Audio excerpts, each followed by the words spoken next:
Hello, everybody, and welcome to the Night Owl, a show that we do twice a week where we discuss all the latest in pop culture news, TV and movie reviews, gaming news, and the general conversations of the day. For those who don't know me, I'm Price of Reason, and with me, as always, is my co host, Professor R2. How's it going, Professor?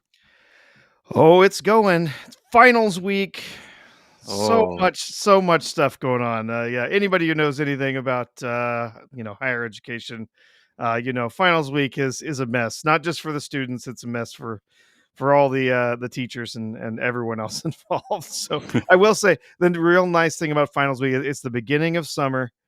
It's and so the students start leaving town, and so those of us who live here all year round start to get our town back for a little while.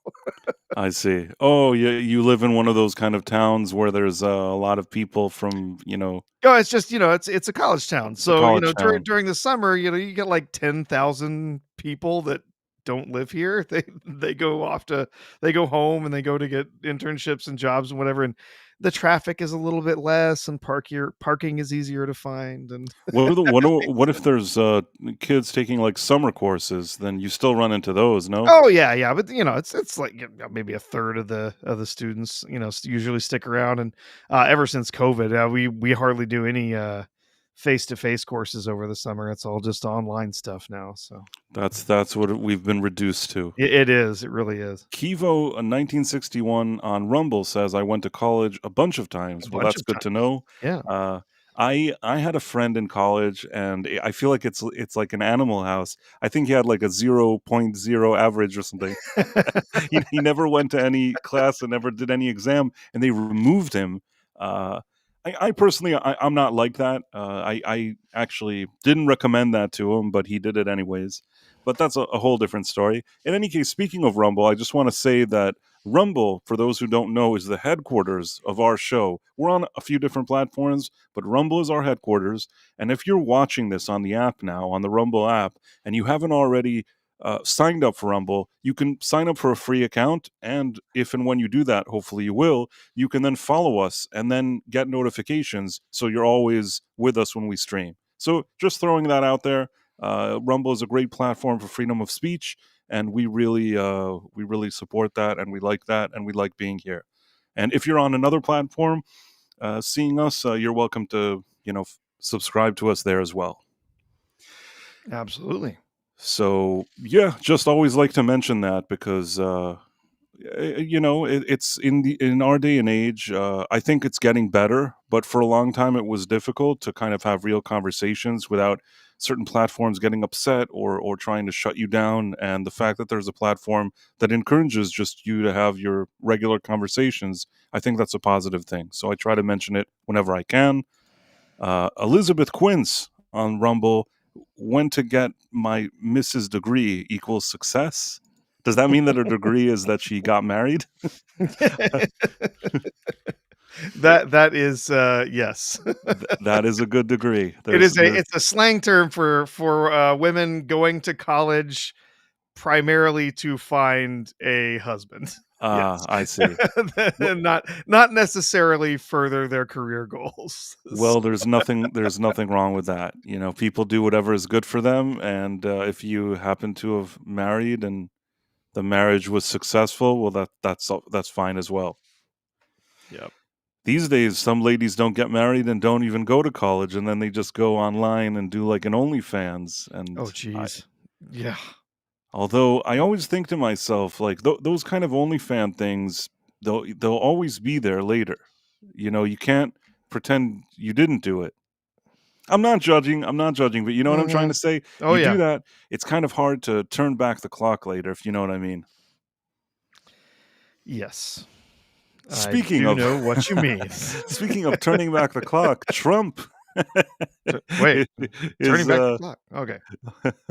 I'm just kidding. I'm trying to No. segue into the Trump Middle Eastern trip, Segue and harder, Price. segue that was the probably worst segue in the history of segues. But yes, speaking of time, Trump is spending some time in the Middle East. So so he's there today, and he had this. He met with Mohammed bin Salman. Is that his name? Yes, that's correct. You got it. The way I sounded, it sounded like he's like a dish. I'm like Mohammed bin Salmon. Oh, no. Yeah. Yeah, Mohammed bin Salman, yes. Salman. I mean, I got it right. No, Yeah, I you was did. correct. Yeah. So we met with him. I'm trying to see if there was any video. There was a lot of things going on with this meeting today. Uh, did you catch any of this? I've seen a few stories that came out of this. I didn't catch any video of exactly what's happened over there. I do know a handful of stories. There's there's of course the story about the Trump jet. So I'm sure we'll talk We'll about get to the that. jet. The jet from Qatar. The funny thing is, people are all weirded out by this idea. It was built here in the U.S. It's just one that's already built instead of the instead of us still waiting around for another 6 or 7 years for Boeing to finally finish the the Well, other I Air have a Force lot of One. thoughts about that, but let's Yeah. start with this thing here that I guess this is him arriving in Saudi Arabia, and there's like horses with American flags. Did you actually see this? No. Okay, Oh, okay. Oh, yeah, so well, this guy says there are more American flags at Trump's arrival in Saudi Arabia than most Democrat events. That's, I this guess, this is not an accurate statement. no, It's it's not inaccurate. yeah. Can't say that it is. All right, so there was that. There was something about like a purple carpet he arrived in. There was there's also here. I see Elon Musk here in the background. I guess he's Mhm. hanging out in Saudi Arabia too.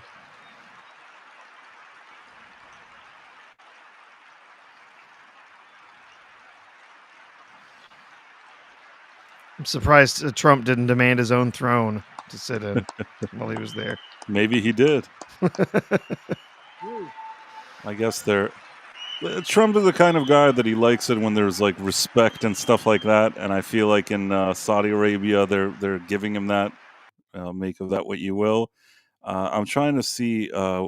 With, there was some speeches being made. They're just showing, I guess, how they're show. But there was more. Or this is a thing where Mohammed bin Salman was driving around this little buggy, and he was in the car. This is always a strange Yeah. thing. But yeah, but this actually happened. This isn't AI. The funny thing is that this looked like something I would put together in AI.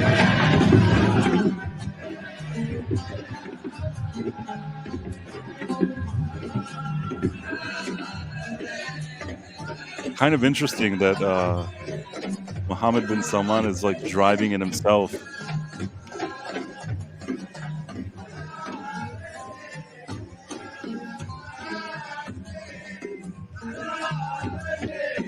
It's the Saudi version of Pimp My Ride. They they have their awesome golf cart.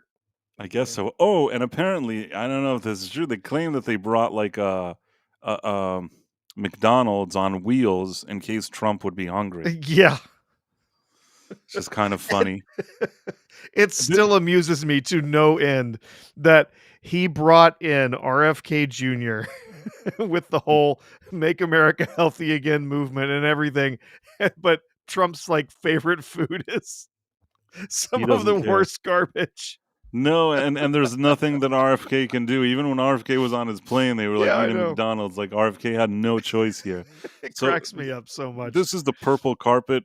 I don't really know why the carpet is purple. I don't know what people were talking about or why this was even a thing. But throughout the day, people were like, "Oh, did you see the purple carpet?" So this is Yeah, it. it's long been considered a color of royalty. It's definitely a Saudi thing. So yeah, they like their purple. That's fine. Then, I guess Trump signed this agreement today, and with Saudi Arabia, that apparently the Saudis are supposedly going to invest like $600 billion. I'm not 100% sure where this investment goes, but I assume that it's not necessarily a bad development. I don't know if you can hold them to it or if it all works out as planned, but I feel like that's probably a good sign, right? Yeah, yeah. The more trade deals we're seeing. Obviously, the stock market over the last couple days, we can spend some time talking about China here in a bit as well. But Right, some of these deals that we've seen here, this sort of this economic deal that he's made with the Saudis, the Chinese stuff. The stock market is just exploding right. I there and some people say, "Oh, well, he drove down the stock market and now so he had to create a crisis so that he could make it look good." It's like, "No, the stock market had already recovered, more or less, had already recovered from April, from, you know, Independence Day or whatever I forget what did he call it? Liberation Liberation Day. Day, yeah. It had already recovered from that, and now it's, just been shooting up like crazy.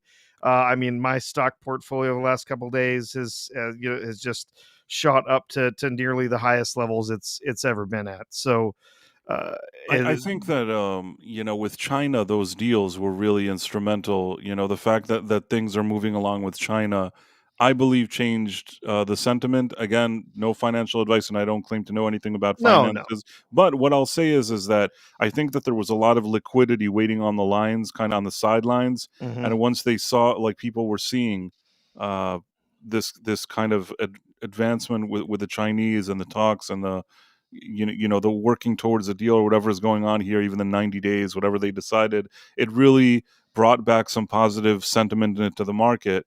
And that's what markets are really. I mean, at the end, a lot of it is psychology and sentiments and things like that. So I think that really created a positive sentiment. And that's why you're talking about this explosion. This, along with now, this kind of deal that he's doing, along with a few other things, I think that it's created like a positive wave. Now, I don't know how long these things, it could still go up and down, but at least at this moment in time, things at least feel Yeah. positive at this very second. So yeah, today during this trip, specifically what went through was that there was an agreement to lift a number of different long standing sanctions on Syria, and so that's obviously part of that was to do with who was leading Syria, right? They've more or less solved the civil war and everything there. Not that we're particularly in love with the guy that's in charge now, but they were not particularly fond of Bashar al-Assad either. Uh, it's not for me to say who who was better, in charge of Syria, but Yeah, that one's a complicated one. now that the civil war there has more or less come to an end. They're going to pull back on some of the sanctions that were there. Mostly those sanctions were in place because of Assad and some of the stuff that he had done, against his own people and support of various other groups that we weren't happy with. But then, I never know in in those situations. I don't know when yeah, one guy like that goes and some other people come instead of him. yeah, In those situations, you don't really know what to say. I assume that they have their reasoning for lifting those sanctions. I hope it won't do anything negative. Like I said, with these type of situations, you yeah, have one going, you have another one coming. I don't yeah, know if one will be better than the other, but I guess we'll have to see yeah. how that plays out. Ideally, by getting rid of the sanctions, obviously we'd be able to build more relationships with Syria, more economic ties and connections, and whether people like it or not, but building those kind of economic ties, especially when they're more equitable, right? And when it means that we can build some of our own business and resources and stuff that are connecting in there, it does help to stabilize the economies and the societies over there, and we can start to have a little bit of a say in how things develop when we've got a lot of money on the line, and we've got politicians that want the country to continue to prosper. Anyway, we'll see where that goes, but yeah, they're lifting some of those sanctions on Syria. There's also now a $600 billion commitment from Saudi Arabia to invest in the U.S., and that also on our side meant that we were going to then sell Saudi Arabia an arms package worth around $142 billion. and it's considered a defense cooperation agreement, right? So uh, we also have the plane. There's the the Well, four we'll get to hundred the plane in a million second. dollar plane. We'll get to that here in a bit. In a bit. Um, I just wanted to play this video because, like, Trump found time to sort of criticize past regimes, and this was something that I think you don't hear every day. If this is the speech that I'm thinking that I heard earlier, that he's sort of criticizing the way the U.S. in the past went to certain countries to try to take over and sort of rebuild them, but actually we didn't do a good job. It was something that you don't hear every day, so I'm gonna put this on.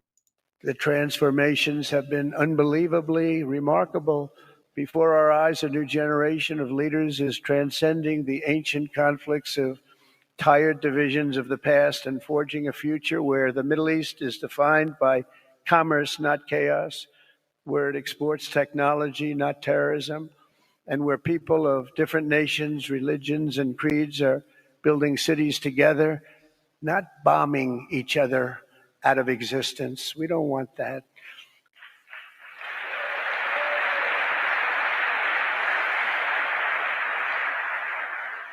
And it's crucial for the wider world to note this great transformation has not come from Western interventionists or flying people in beautiful planes giving you lectures on how to live and how to govern your own affairs. No, the gleaming marvels of Riyadh and Abu Dhabi were not created by the so called nation builders, neocons, or liberal nonprofits like those who spent trillions and trillions of dollars failing to develop Kabul, Baghdad, so many other cities. Instead, the birth of a modern Middle East has been brought by the people of the region themselves, the people that are right here, the people that have lived here all their lives, developing your own sovereign countries, pursuing your own unique visions, and charting your own destinies in your own way. It's really incredible what you've done. In the end, the so called nation builders wrecked far more nations than they built, and the interventionists were intervening in complex societies that they did not even understand themselves. They told you how to do it, but they had no idea how to do it themselves. Peace, prosperity, and progress ultimately came not from a radical rejection of your heritage, but rather from embracing your national traditions and embracing that same heritage that you love so dearly. I mean, obviously, he's saying the things that he needs to say to this audience. You know that's probably what they're expecting or they'd like to hear. But I think that part of his criticism of the U.S., which I think that's what he was doing, going into certain countries and thinking, oh, like we know what we're doing here. We'll remove this guy and put this guy, and then it mhm. turns out that so much money went into it, and they didn't really accomplish much of anything. That's happened. That certainly has happened. Yeah, absolutely. So, in that sense, I just usually don't hear a politician, especially like an American president, going and saying something like that. So it felt like a speech that was sort of different to me. It's not something that I hear every day. No, and I think that genuinely, I think genuinely Trump is looking for business partners, looking for building out partnerships like this across many different parts of the world, and it's interesting to see, like, yeah, he's saying, maybe we didn't do a good job before. Let's try and do better. Maybe we can all do better. Kind of a Somebody approach. shared this. He said when Biden visited Saudi Arabia, he was greeted at Air Force One by the governor of Mecca. When Trump flew in, he was greeted by the crown prince, who was shown more respect. It seems like they gave Trump a more warm welcome to me. Mhm. Well, you will remember also Biden was among those that were also extremely at odds with Mohammed bin Salman. There was, of course, you might remember there was a journalist, Oh yes, yes, Jamal Khashoggi, Khashoggi, yes. who was believed to have been assassinated by Saudi agents, and it was believed, although you know some claim to have proven it, obviously the Saudi government has never has No, never they've never actually said taken any kind responsibility of for it, involvement but there, but it was believed that bin Salman was behind that I remember it, journalist's yes. assassination. So it would not surprise me if bin Salman wanted to give Biden the middle finger, I so to think speak. so. I think that you may be right. That was his way of like doing the bare minimum to sort of welcome him, but it doesn't have that kind of relationship with them.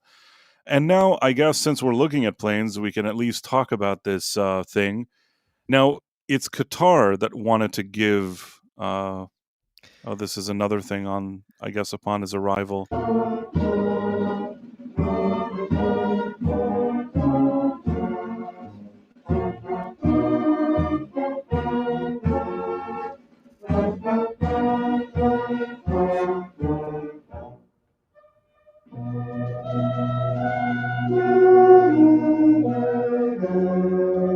It's like they had to use Middle Eastern instruments to play it, which sounds kind of weird.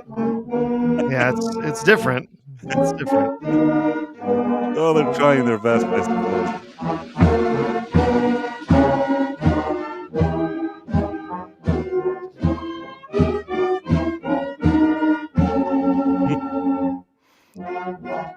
I'm not laughing at the anthem. I'm just somehow the instrumentation is strange to me.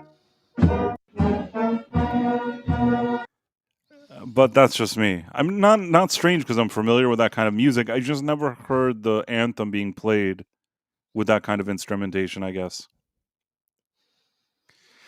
There was something also that they gave him a cup of tea and he didn't drink it. Did you see that? Oh, no. There's something. Let me just find the tea thing because that was just a strange thing. They like gave him a cup of tea. They gave it to MBS and they Say gave it to him, and he didn't. say, "Where's my Coke from McDonald's?" I want my Let me see for a second. I don't know what that was with the tea. I don't know if anybody noticed. Trump tea. There the must be a thing. I'll tell you, I know that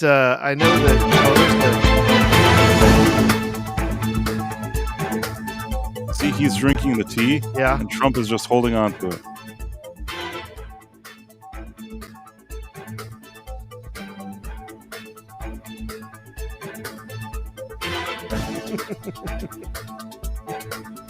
Everybody's wondering why he didn't drink the tea.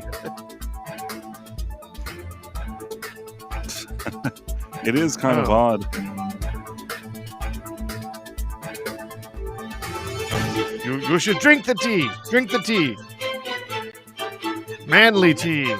No, I'm not going to drink it. Here you go. Oh, Not drinking anything.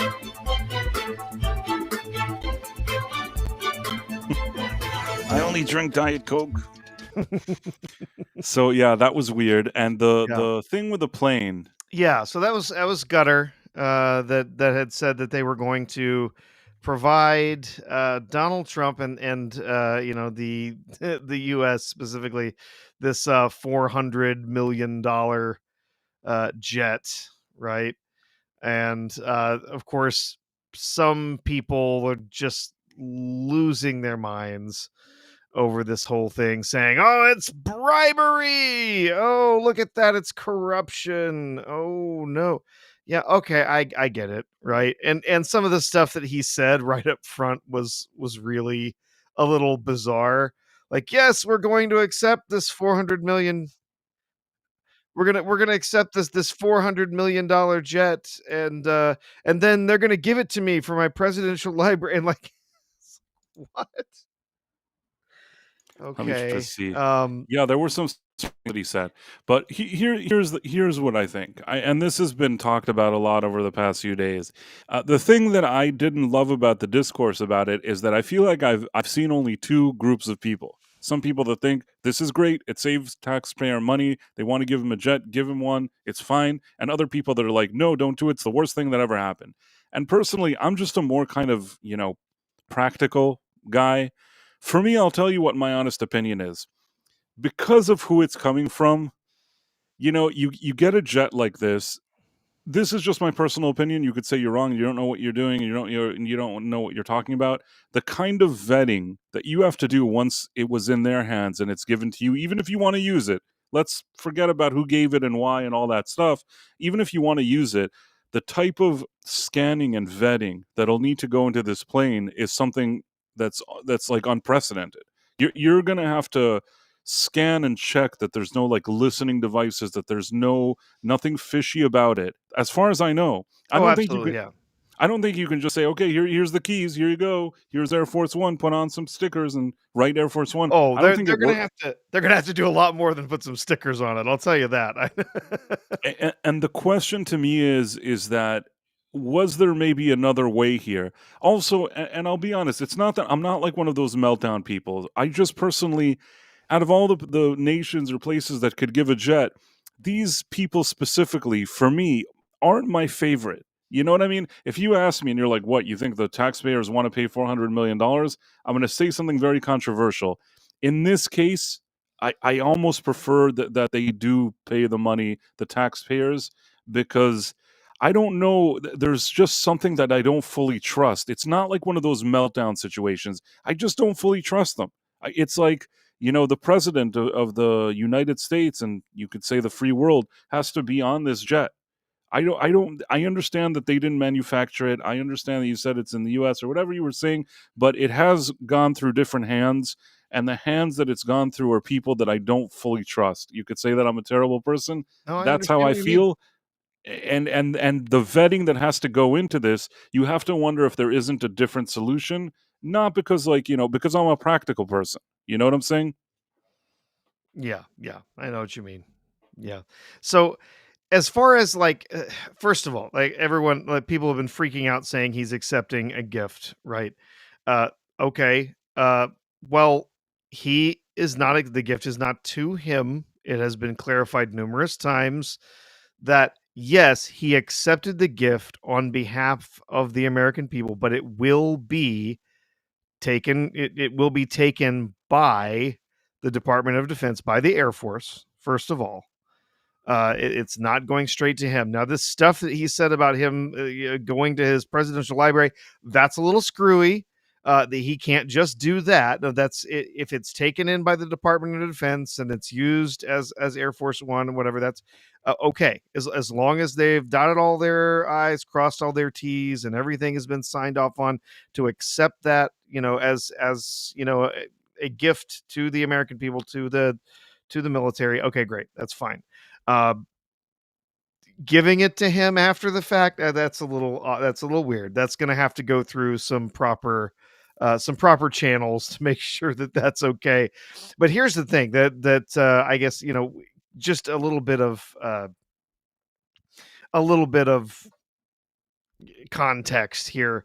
One, we have been partnered militarily with Gutter for years. We've had a lot of military power bases and everything over there.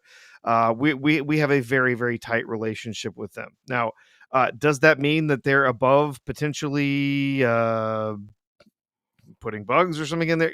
No, but the other thing is this: if this is going to serve as Air Force One, it is going to be basically taken apart and put back together again.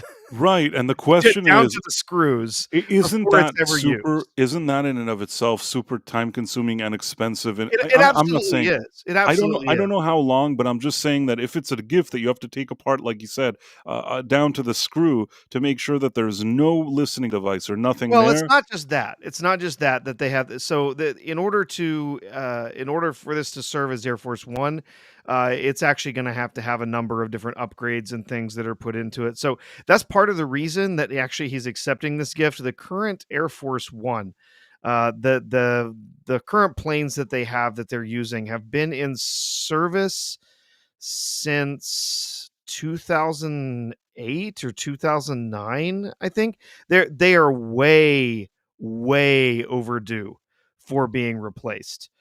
There's been a plan to replace them with newer planes uh, that has been they've been working on this for decades now, and they still have not Well, delivered the new Air this Force is a One separate planes. thing. This is a separate thing that bothers me. The fact that he's flying a 40-year-old plane and that Yeah, they haven't had this thing ready in time and all this stuff. That's really embarrassing. That's more embarrassing than the whole like Qatar or Qatar or whatever you want to yeah, call them. yeah. That's more embarrassing than that, is that we're even in a situation that our president is in a 40-year-old jet, and that we even have to consider something like this. So that's the bigger issue, bigger than anything. As far as Qatar, I understand the U.S. has bases, the U.S. has cooperation. I'm not saying that those things don't exist. It's just still, like I said, if this isn't a situation where somebody's like, look, we're giving you this special golden pen, and then he takes it as a gift and it's like, cool, whatever, they gave him a golden pen. I'm sure you can scan that in like 20 seconds. This thing, in order to vet it, and also, like you said, make modifications for it to be good for him, is going to take so much work, man hours, investment. It And will. I have to wonder if this is the only solution in the world. Not because I'm a terrible person, and not because, I don't know if it was somebody here said, was it Sean Green, that he's like, oh, you sound like somebody on The View. Trust me, I don't sound like somebody on The View. The View is like, this isn't the conversation. This Yeah. isn't the conversation that they're going to have on The View. My conversation here is a more practical one. I'm just thinking to myself, in the bigger picture, if this isn't more trouble than it's worth. That's my So question. yeah, yeah, and so I would say that obviously you would have to ask an expert in this area. I will tell you that actually there was these planes have not been in service. So I was mixing up two dates. These planes have not been in service since like 2008 and 2009. These two planes, currently two Boeing 747-200Bs, have been in service since the early 1990s. So they have been around for many decades, well beyond when they were intended to be. Some of the earliest contracts were signed for the new planes. There were some new ones that were supposed to be built, or the earliest contracts were signed while Obama was in office, and they were renegotiated and changed while Trump was in his first term, because they had like spent billions of dollars and done nothing. And so Trump was like, screw this. I mean, that annoys So, me. Don't get me wrong. You could yeah, I could be annoyed with how that all was handled and understand that there's an issue, and at the same time not be like so excited about the yeah, solution. yeah. I see Well, that what I Sean Green was saying, "Oh, it's like Diet View. It's like the View Light." Again, I think you haven't watched the View, because we're having more of like two men having a practical conversation, and that really isn't what happens on the View, in my opinion. So I mean, I've also yeah, said it before. Generally speaking, it's not that I'm always rooting for America and I'm rooting for our president and all that kind of stuff. But sometimes, we could still have a conversation and we could still ask questions about something. It's usually done not even in a mean spirited way, in a more kind of practical way. So I don't feel bad about wondering if there's any kind of security issue. I don't really care about the gift thing that maybe some of the Congress, that these kind of whiny Congress people are whining about. I don't really care if it's a gift or not. I don't. I'm not really concerned with that as much as that. One, it could be a security risk, because you have to really vet, like you said, every screw in that. And second, also, because the people it's coming from, I really wish it was pretty much anybody else giving that gift. yeah. But I understand I, that that's just the I get what you're situation. saying. Yeah. I would say cost wise, uh, at the moment, I believe, again, you would have to talk to the specialists in this area, but I would imagine that maintaining these older planes has been extremely expensive. And so there's potential here. Again, I don't know. You would have to ask people on the ground who are actually working on this. But potentially, by having this newer plane, doing the modifications that they need to do to it are going to be pricey. But doing those modifications to update this and make this work as the new Air Force One for a little while Boeing actually finishes up the planes that have been contracted for 15 years now, which I believe now that they've said they're going to finish them sometime in like 2029. Oh, that's nonsense. So So Listen, that is bullshit. to retrofit this current plane is probably actually in the long run, probably not gonna cost us much more than trying to maintain the current planes that we have. So, I don't know. Maybe this will work out. I just, like I said, I think that even Trump understands that a lot of work would have to be put into this thing. It's not just like you take the keys and it's a plug and play type of situation here. So, Yep. and Sean Green said, just kidding, Bryce. I understand. Yeah. I'm okay with your humor. It's fine. Right. And Tim Hayes, nice to see you too. Yep. And we've got a couple of we got a super chat and a rumble rant to get to. We'll start with a rumble rant from Istophobos. If I were with Trump, I wouldn't necessarily trust a locally manufactured Air Force One either, but both planes aren't likely to be service ready until after 2028. Right. I mean, I don't know if this is going to solve the problem. I think that the thing that's really annoying is that we even have this problem to begin with. That annoys me more than anything else, because why are we even in this position? How come decades, almost 4 decades, have Yeah. gone by and it's still the same planes? I mean, I mean, I could tell you. I'm sure Estefobos could tell you too.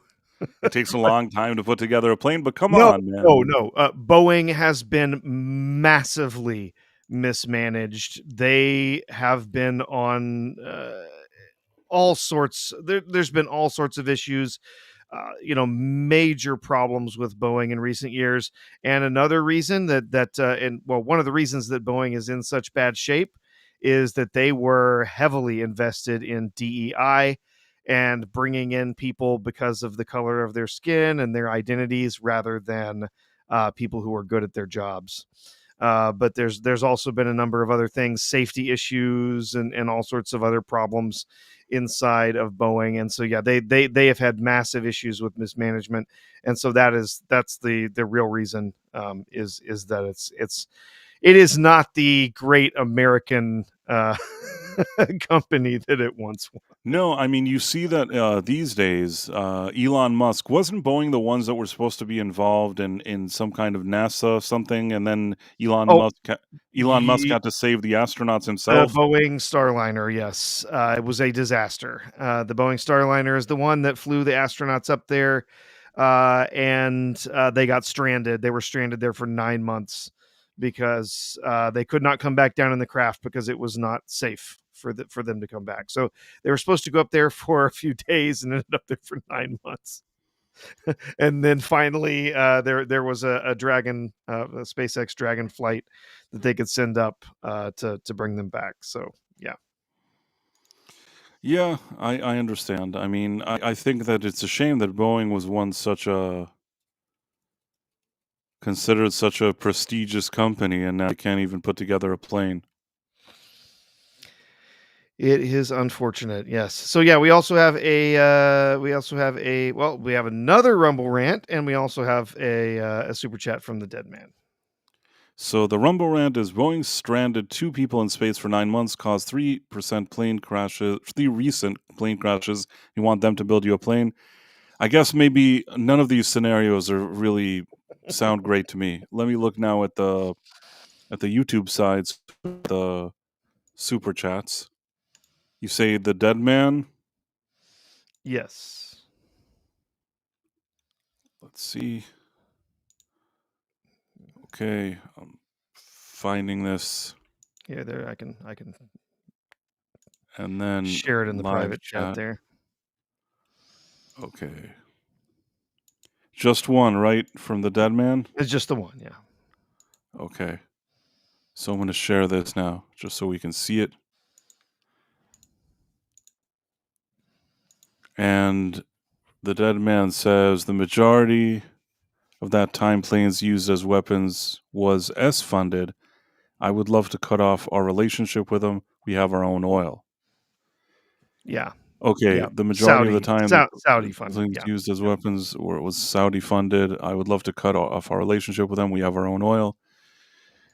The world works the way it works. Mhm.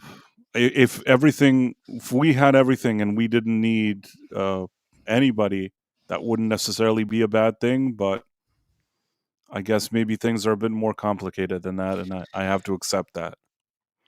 But I will. generally speaking, I would like everything to be in house. Why not? Yeah, well, I know that the Saudis definitely want to be on our good side, because the truth is, if we really put our shoulder to the plow, if we really wanted to, we could pretty easily cover all of our oil needs on our own here in the U.S. We could be energy independent. We would not be buying their oil, and they know that that's where their riches. I mean, you look at how absurdly wealthy the that country is, and so many other areas in the Middle East. It's all oil money, and it's because they have a cartel, a literal cartel for selling oil, where they get together and they say, "Hey, how much should we charge for oil this month?" And then they decide, "Oh, well, you know what? We'll just raise the prices. Why not? We want some more money." And that only works when you do not have other powers outside of that cartel that can deliver on large amounts of energy, large amounts of oil. And here in the U.S., if we actually were to really put our energy into it, we could be generating massive amounts of oil, and that would seriously damage their cartel and how much they're able to charge for their oil. So it's they want to be on our good side, and honestly, yes, I understand the inclination to say yes. The Saudis have been behind a lot of gross stuff in the world, and they have. There's no denying that.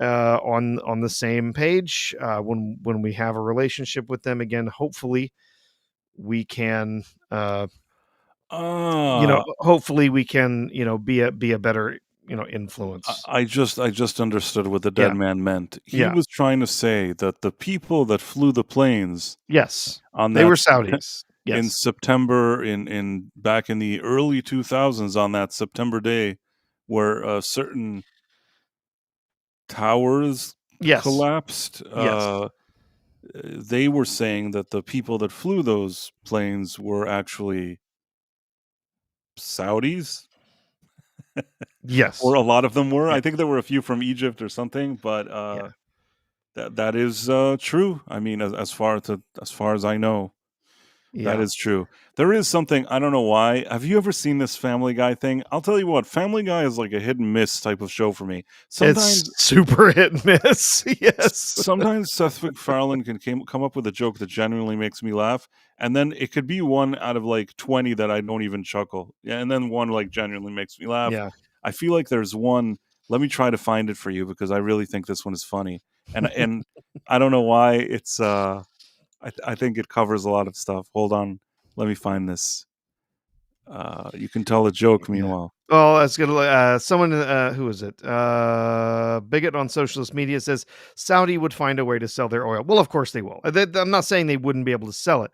I'm saying that when there is a strong, when there's sources outside of the cartel for oil there from the Middle East, it makes it more difficult for them to simply set a price and charge whatever the hell they want for it.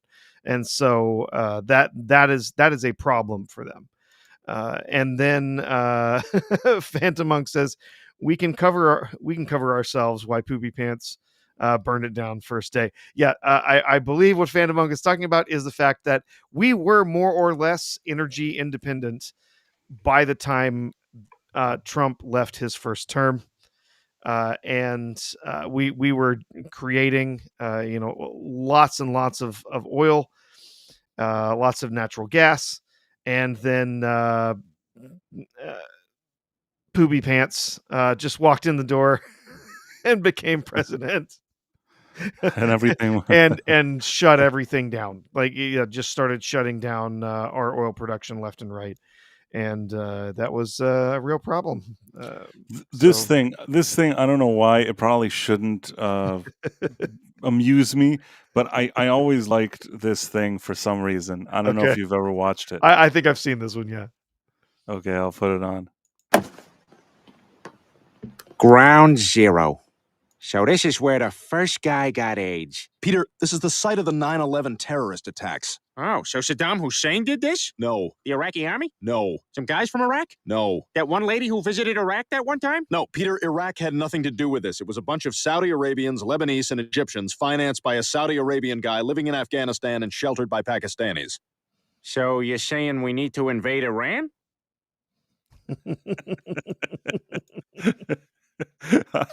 See, sometimes he has his moments, Seth MacFarlane, and I actually Yeah. thought that that was genuinely funny. Yes. It's not a word of it is wrong, right? That's the funny exactly- part. That like it sounds absurd, and yet at the same time, not a word of it is wrong. Yeah. Which is, and I think that like Seth MacFarlane's delivery is actually on point here. This was actually good. So credit where credit is due. Yeah. Doesn't always make me laugh, but sometimes he does, I guess. So Yes. yeah, I guess we'll see what happens with the jet. Do you think that he'll accept it, as he said he accepted it, or he hasn't? Oh no, accepted it? it's to my understanding, it's already here in the U.S. It's Oh, wow. it's already been flown over here. It's already in the hands of the military. They're already getting started with what they would need to do to convert that plane, and that actually involves a lot. There's a lot of electronic, defensive systems that have to go in, communication Oh, for systems, sure. armor. Sure.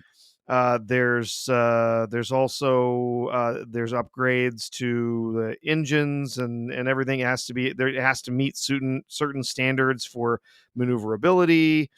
Like I said, there's a whole lot of like military stuff that has to be put in it for jamming things and communications and all sorts of wild stuff. So yeah, they're going to get started, and just like I said, I would guarantee you the military that's going to be handling this and handling the conversion, and some of it won't be handled directly by the military. Actually, I know somebody who works in a business that does this type of work for the military, customizing commercial planes for military use.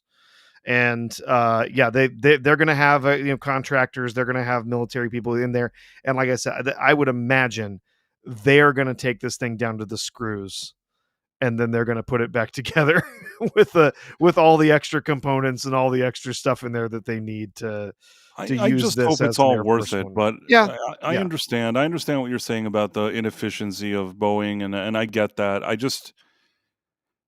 don't know what to say. I like I said, I don't like that we're in this situation. I don't love the solution, but at the same time, it's not like a much of a meltdown. It's more like on a Yeah. practical level.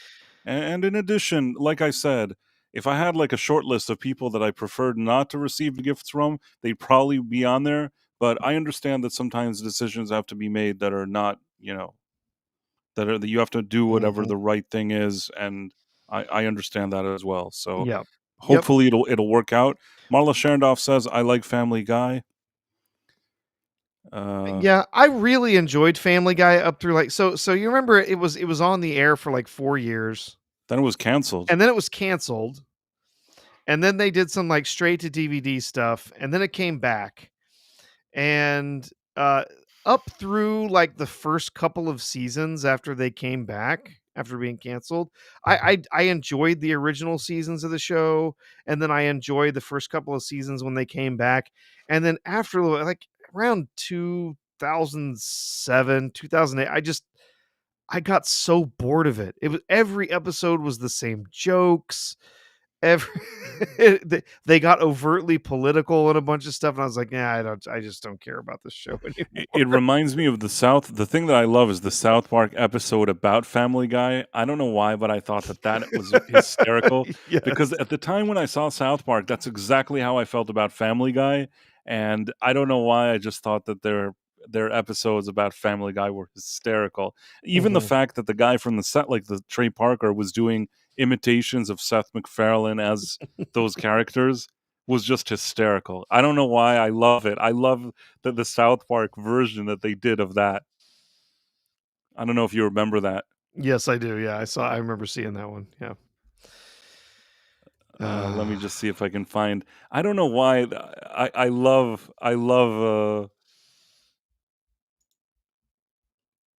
We see it. Yeah. So I will say, yeah, just kind of wrapping up what we were saying about the planes. I absolutely do think that uh, I think it would have been silly to turn down a gift of this size when it is something we can use. I do expect that it will be handled appropriately. No, this should not be a gift to Trump himself. It needs to be a gift No, to the I American never claimed it people. was. Yeah, I never going to be a gift of Trump himself. Again, yeah, I'm not coming from the meltdown place, and I don't care about the gifts. I'm just thinking to myself, if they're the people that should be giving a gift in general, not to Trump, but just to the U.S. or whatever it is, and B, hmm if it's worth the trouble of getting that plane president ready. Those were the things that were of interest to me.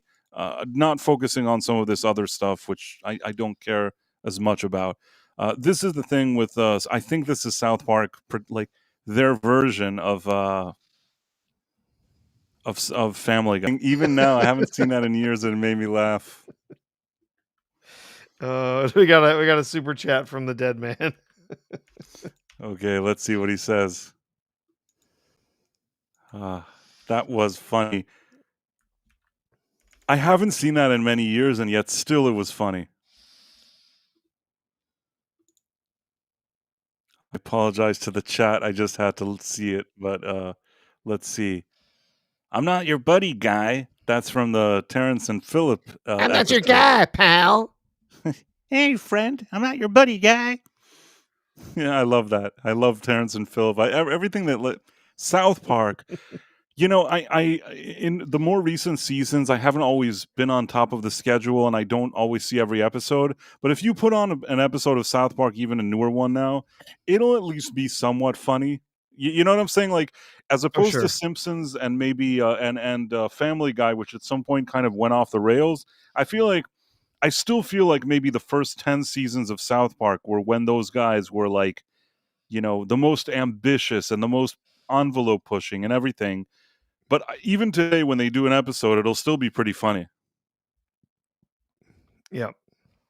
Oh, and Istafo is dropping some aircraft knowledge on us there. So, Before we move on from the plane, yeah. fun fact: the current Air Force One costs $200,000 per flight hour to operate, 10 times the cost of a commercial 747-200. The current GE CF680C 2B1 engines are 30 years old and very inefficient turbofans. I understand. Yeah. Isophobos, he pilots, he flies planes and stuff, so he has a lot of knowledge. Yeah. So thanks for sharing with us, Istophobos. I appreciate that. And yeah, I guess we went over it. Is there anything else that we needed to focus on now About the Middle East or the planes? No, I don't think so. I think we covered that pretty well. I think we covered whatever we could. I don't exactly know what all of his goals are from this trip, but all I can hope is that whatever he does will end up having a positive effect on the U.S. and maybe other parts of that region. I would hope, but have yet to see. I think that this meeting today with Saudi Arabia wasn't so sensational or anything. I think more interesting. Isn't he going? He has to go to Qatar soon, right? He's stopping somewhere after Saudi Arabia. It's not ending there, right? Yeah, I'm not sure where else he's Let's see. stopping. Trump. I East saw trip. something about it earlier, but I don't Middle East schedule. remember. Yeah. Let's see. Just trying to find somewhere that'll give.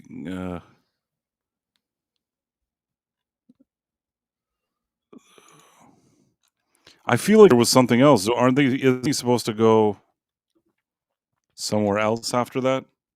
Yeah, I mean, there's a few other things that are going on over there. That's also part of what's going on over there with his team is involving the talks with China. Right. And then potentially also he may in the next couple of days may head Qatar, over Saudi to Arabia, Qatar, Saudi Arabia, and the United Arab Emirates. That's what it looks the like UAE. he's going. Yeah, yeah. And if you already mentioned the China thing, China. They did a deal now. Now that helped the market. We were talking about that. Yes, significantly. Yes, it was a huge deal. So obviously, since since Liberation Day, there have been some huge tariffs that have been in place on both sides of the Pacific between the U.S. Uh, and China. We said, hey, we're going to put Trump said we're going to put tariffs on, and then China said, okay, well then we're going to raise tariffs more, and so Trump said, okay, so we're going to raise even more tariffs, okay, and so it just kept going, It and was kind of ridiculous, but maybe sometimes you need that kind of escalation in order to achieve something. I want to try to share this thing. I thought this was, if this is what I think it is, I thought this was interesting. So let's check this out. My bad. The market, by the way, I think didn't just rebound over China today. I mean, it's Monday, but he's already having a phenomenal week. You got the deal with China, the EO with pharma, Eden Alexander, UK on ag, UK deal last week, the Zelensky and Putin meeting, the president in deal-making mode headed to the Middle East this week. They have momentum here for a lot of things. Some of it's trade-related. Some of it's just more peace in the world related. And some of it is just momentum of strong leadership related. So I think they're on a little bit of a roll. And the China piece is obviously huge for the markets, but there's more going on, I think, with the administration than just that. But my bad. The market, by the way, I think didn't just rebound. What do you think about that? They cut off. I assume that if they would have let that continue, there would have been a lot of whining. Because it's like CNN. Of course, yes. There would have been nonstop whining, of course, yes. So, yeah. So the big change here. Hold on, I had something up here just a second ago. Where'd it go? That's not it. No. There we go. Okay, so with everything that was happening with China, so Monday morning. U.S. and China released a joint statement revealing the United States and China were each going to lower their tariffs by 115%. The U.S. had imposed tariffs as high as 145% on goods. Of course, the purpose was always, it was never, we're going to have 145% tariff in place forever. That was never the point. That was never what was going to happen with a bunch of these different countries where we instituted tariffs. The idea was always that we wanted to press these countries to come to the table to try and work out a little more economic parity between our countries to address chronic trade deficits. That was always the point. It was never, well, we're just going to screw you with tariffs, right? It was always about bringing them to the table to negotiate. And that's what I've said. Like a bunch of these countries, by the time June rolls around, June, July, we are going to see a whole bunch of these countries signing trade deals with the U.S. where we're going to have more reasonable tariffs, more balanced trade between these different countries. And China, right? That was one that, frankly, Trump has always had a hard on for China. Sorry, Sean. Sorry, Sean. No, but he has. It's true. He's always had this in his first term. Even before that, he's always had this deal with with just hating on China, and just mad about how the imbalance was there, and so it was such a severe imbalance, right? There's imbalances with other countries too, but the just wildly just severe imbalance between the US and China. And so he's always had it on his mind that he's going to find a way to fix this problem. And so we saw these wild 145% tariffs. So right now, US and China both have said, all right, 90 days, we're going to take these, we're going to cut these back down to something a little bit more reasonable. 115%, that they're going to keep this sort of 10% tariff in place, I guess. I think there's a few other tariffs in there. There have already been some goods that have been taken out of the tariffs altogether. right? There's already been a few cutouts here and there for different things. But Right, right. They already made all these little kind of modifications to it. yeah, little tweaks to it so that like Apple wasn't going to pay 145% tariff on the iPhones that they bring in from China, right? They were making little changes like that on computer chips and uh, you know some other very specific goods. But there's a 90-day pause in place now. Sorry, and who's Scott, Secretary of the Treasury, Scott Bessent, has been helping sort of lead these talks with China. So they're saying that they're expecting over the next 90 days to have very productive talks with China, and hopefully come to a trade deal that will be more permanent, right?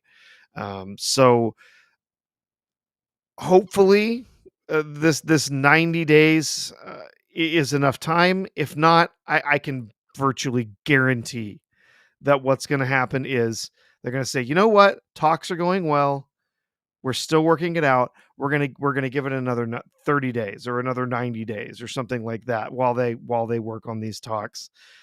But I think that genuinely I think this is good progress, uh, working towards this between the two countries. All right. Well, I mean, like you Yeah, said, like we were talking about, it looks like it's good for the market. It's helping market sentiment, and if absolutely.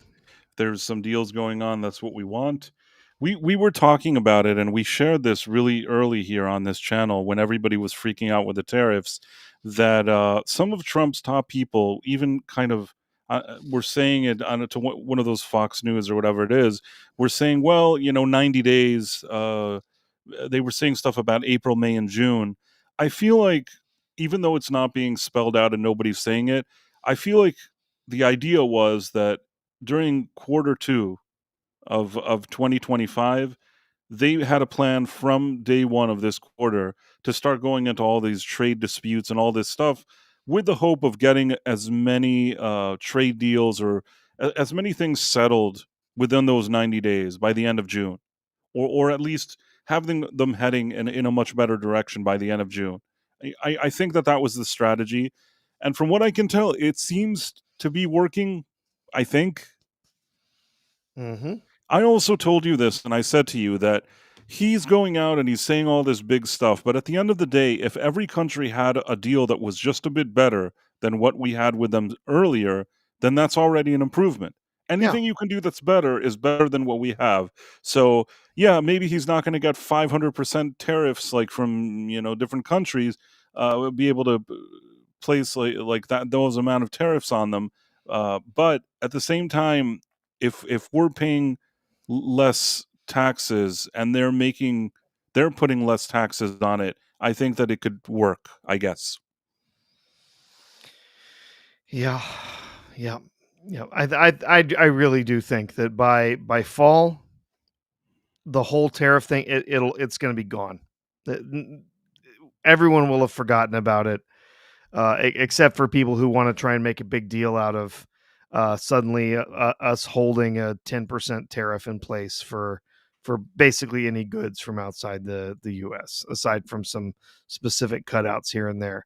Uh, and there's going to be some goods and stuff where the tariff is going to be higher, but I think that's going to be very intentional in trying to help rebuild certain industries here in the U.S. like steel stuff.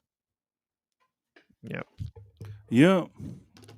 Well, I think that we covered a lot of kind of cool world events. Yeah. And now that we've done that, Elizabeth Quinn says, loved every minute of these 3 months. Were I ever to get a tattoo, would be a tariff. Greatest deal making in my lifetime. That's good. Yeah. And yeah, all right, that's fair enough. And if we move to our next story, it's that the new Superman looks weird. Okay. Speaking of tariffs, Speaking of movie tariffs or something. No, what? Speaking of tariffs. you know what? That's No. what's funny. This is what's fun and funny and unexpected about our show. We do whatever we can, and we talk about topics of the day. It's important to cover stuff like world events, and we usually do that, especially kind of in the first hour. And then we kind of shift to other things. Yeah. So today there were two things that happened. First of all, James Gunn dropped some kind of Superman poster. And the poster looks very, very strange. Let me see if I All can. right. Well, let's take a look at it. Let's take a look at it. This is the poster. I actually used the poster for the thumbnail if you're watching this video, and I used AI to kind of tidy it up. The AI that I used actually made it look nicer than it does for real. It's very strange. So this is what it looks like. This is what James Gunn shared. I don't know why this guy looks a bit weird in this photo. It almost doesn't look like him, or I don't know what to think about this. Why does this look... This looks like it was made in AI. Yeah, it does look a little strange. It's almost like it's like a kid that needs to hand in his homework, and he had 5 minutes to like quickly put together some kind of poster, and he went to AI and just made this poster in AI in 2 minutes. Now you could say that that's not what happened. You're totally wrong, and maybe I'm wrong, but this is what it looks like. This looks like an AI poster. Check the fingers. Yeah, or You don't see the just fingers. wildly, just heavily photoshopped. Yeah, I mean, the really bright glow coming from behind him, and the way that it's sort of changing the features of his face a little bit. It's kind of odd. Really odd. People are saying check the fingers. The thing is, you don't see the fingers because he's doing his hands like, Yep. crossed. So you actually don't see the fingers. Well, I'm saying fake because you can actually see muscles on this guy in this suit. Where every Yeah. other shot we've ever seen, there's no muscles whatsoever. Yeah, I mean, I don't know. It looked like Henry Cavill lived at the gym. This guy doesn't look like he lived at the gym. I don't really know how to No. explain it. No, it doesn't. Yeah, this is definitely odd. I am looking forward. I'm interested to see. I'm interested to see the trailer that's supposed to be coming out tomorrow.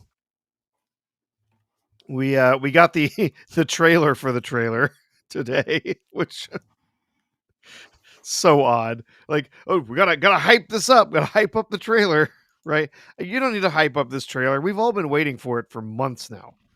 It should have been out a long time ago if you were going to have a real trailer. So yeah, just bring it out.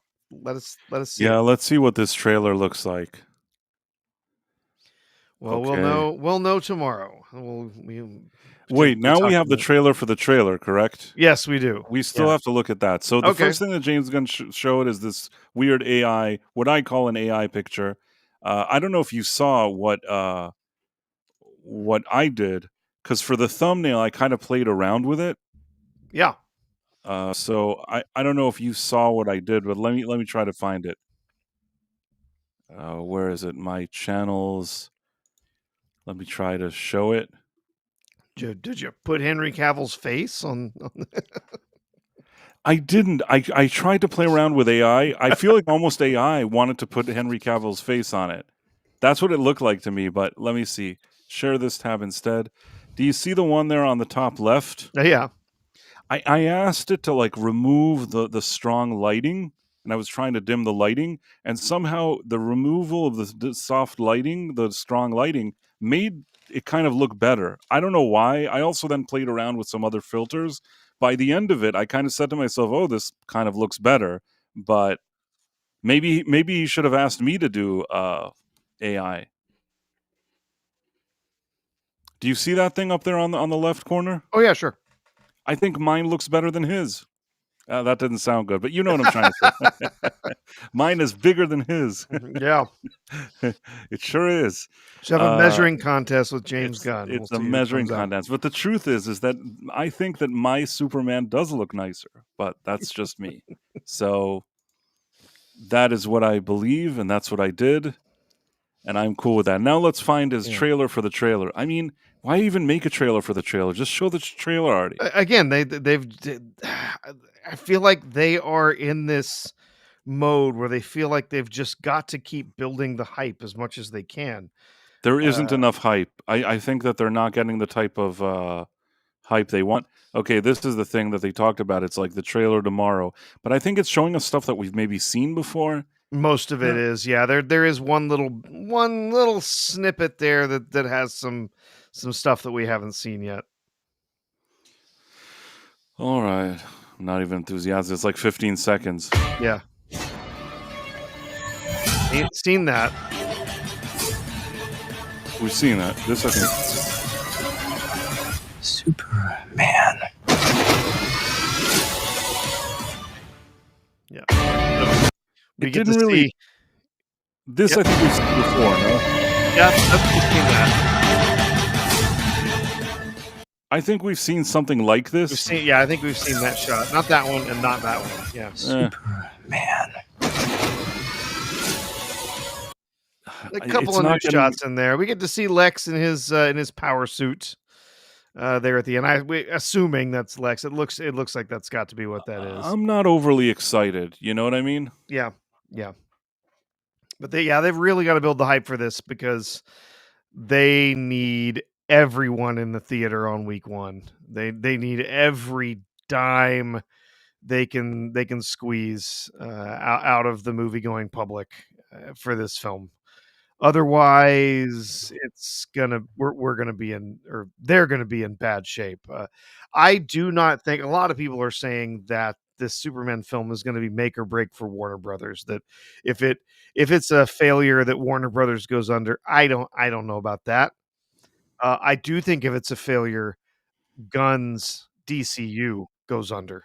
Yes. If it's a failure, this new DCU that they've been trying to build up, it's done. No one will care about Supergirl, Woman of Tomorrow. Nobody will care about a movie about Clayface or Batman 2 or any of them. Like, no one's gonna care. I will still always. I know it doesn't seem like it now because a lot of time passed and it just seems like this was all ages ago. I still believe this, that the second James Gunn got the job, whenever that was, which already seems like a number of years ago. When was he appointed? When was James Gunn hired by DC? First of all, he did. Okay. He was hired to be co-CEO of DC Studios in 2022. Yep. And if I were him, what I would have done at that moment is very, very quickly, as quick as I can, but with people that know what they're doing, put together a movie to tie up the previous universe. First of all, and I've said this before and nobody took me seriously, but I've said it and I mean it. There were so many movies for that DC universe, and I went to see a lot of those. You know what I mean? I went to see most of them. Maybe I Sure. even went to see all of them because I review stuff. But even before I had to review it, I pretty much went to all the DC movies. So what I'm trying to say is, when somebody invested their time, their money, their energy into something that's supposed to be a universe, I think that at minimum you should do one movie where you want to tie up what people have done. It's good just for your relationship with viewers. Maybe if you're worried about making money, you make it a lower scale, a smaller scale. Do you get what I'm saying? I'm not saying it needed to be the best movie, but maybe there was a movie to be made to tie up whatever story, especially when it came to Batman, Superman, and Wonder Woman. If you would have had one movie, immediately he arrives and he fast tracks a movie with Ben Affleck, with Henry Cavill, and with Gal Gadot as Wonder Woman. You make one movie, and the movie is sort of a send off to everything that happened. Maybe little cameos of different characters from that universe. You tie it up with a bow, and you put that to rest first of all. Then you quietly take a number of years to rebuild something. I think that that's what you should have done. That I thought that then, and I still think that today. Mm-hmm. And Yep. the idea that he brought back Cavill. See, the thing is that I was never like a quote unquote Snyder boy. I just, I think that Zack Snyder has some ideas for visuals that aren't bad and atmosphere, but I just don't like his writing and his overindulgence in these kind of slow motion and strange weird quirks that he has as a filmmaker that don't speak to me. But at the same time, I think that his casting wasn't terrible, and I already got used to these people in these roles. If you had just given a competent team to work with this and present one movie to tie this all up, I think that the result may have surprised you. And people were kind of excited that Henry Cavill was coming back, because I don't think anybody ever blamed him for anything Superman related. It was more that he wasn't given the right screenplay or the right movie or the right director, but I don't think anybody looked at him and said, "Oh, how dare they cast him as Superman?" No, he looked the part, and I thought he did well. I don't know that. I'm not sure I would say that Henry Cavill is the greatest actor around, No, but no, I'm not suggesting. he certainly he looked the part. He was a, and as we have learned, he's a fan. He is somebody who really loves learning about these properties and kind of embodying the characters, and being true to the characters, true to the stories. And that's cool. That's really neat. And I thought he was fine as Superman. I never really had a problem with him as Superman. It was the films. It was the film. I the first time I saw Man of Steel, I couldn't believe that that's the best they could give me with a new Superman film. It was crummy. It had a terrible story, an awful villain. The way that they portrayed Superman was all wrong. It was a mess. It was an absolute mess. Not to mention, is the Kevin Pa Kent, Costner Pa Kent dying Kevin the way that he Costner, does.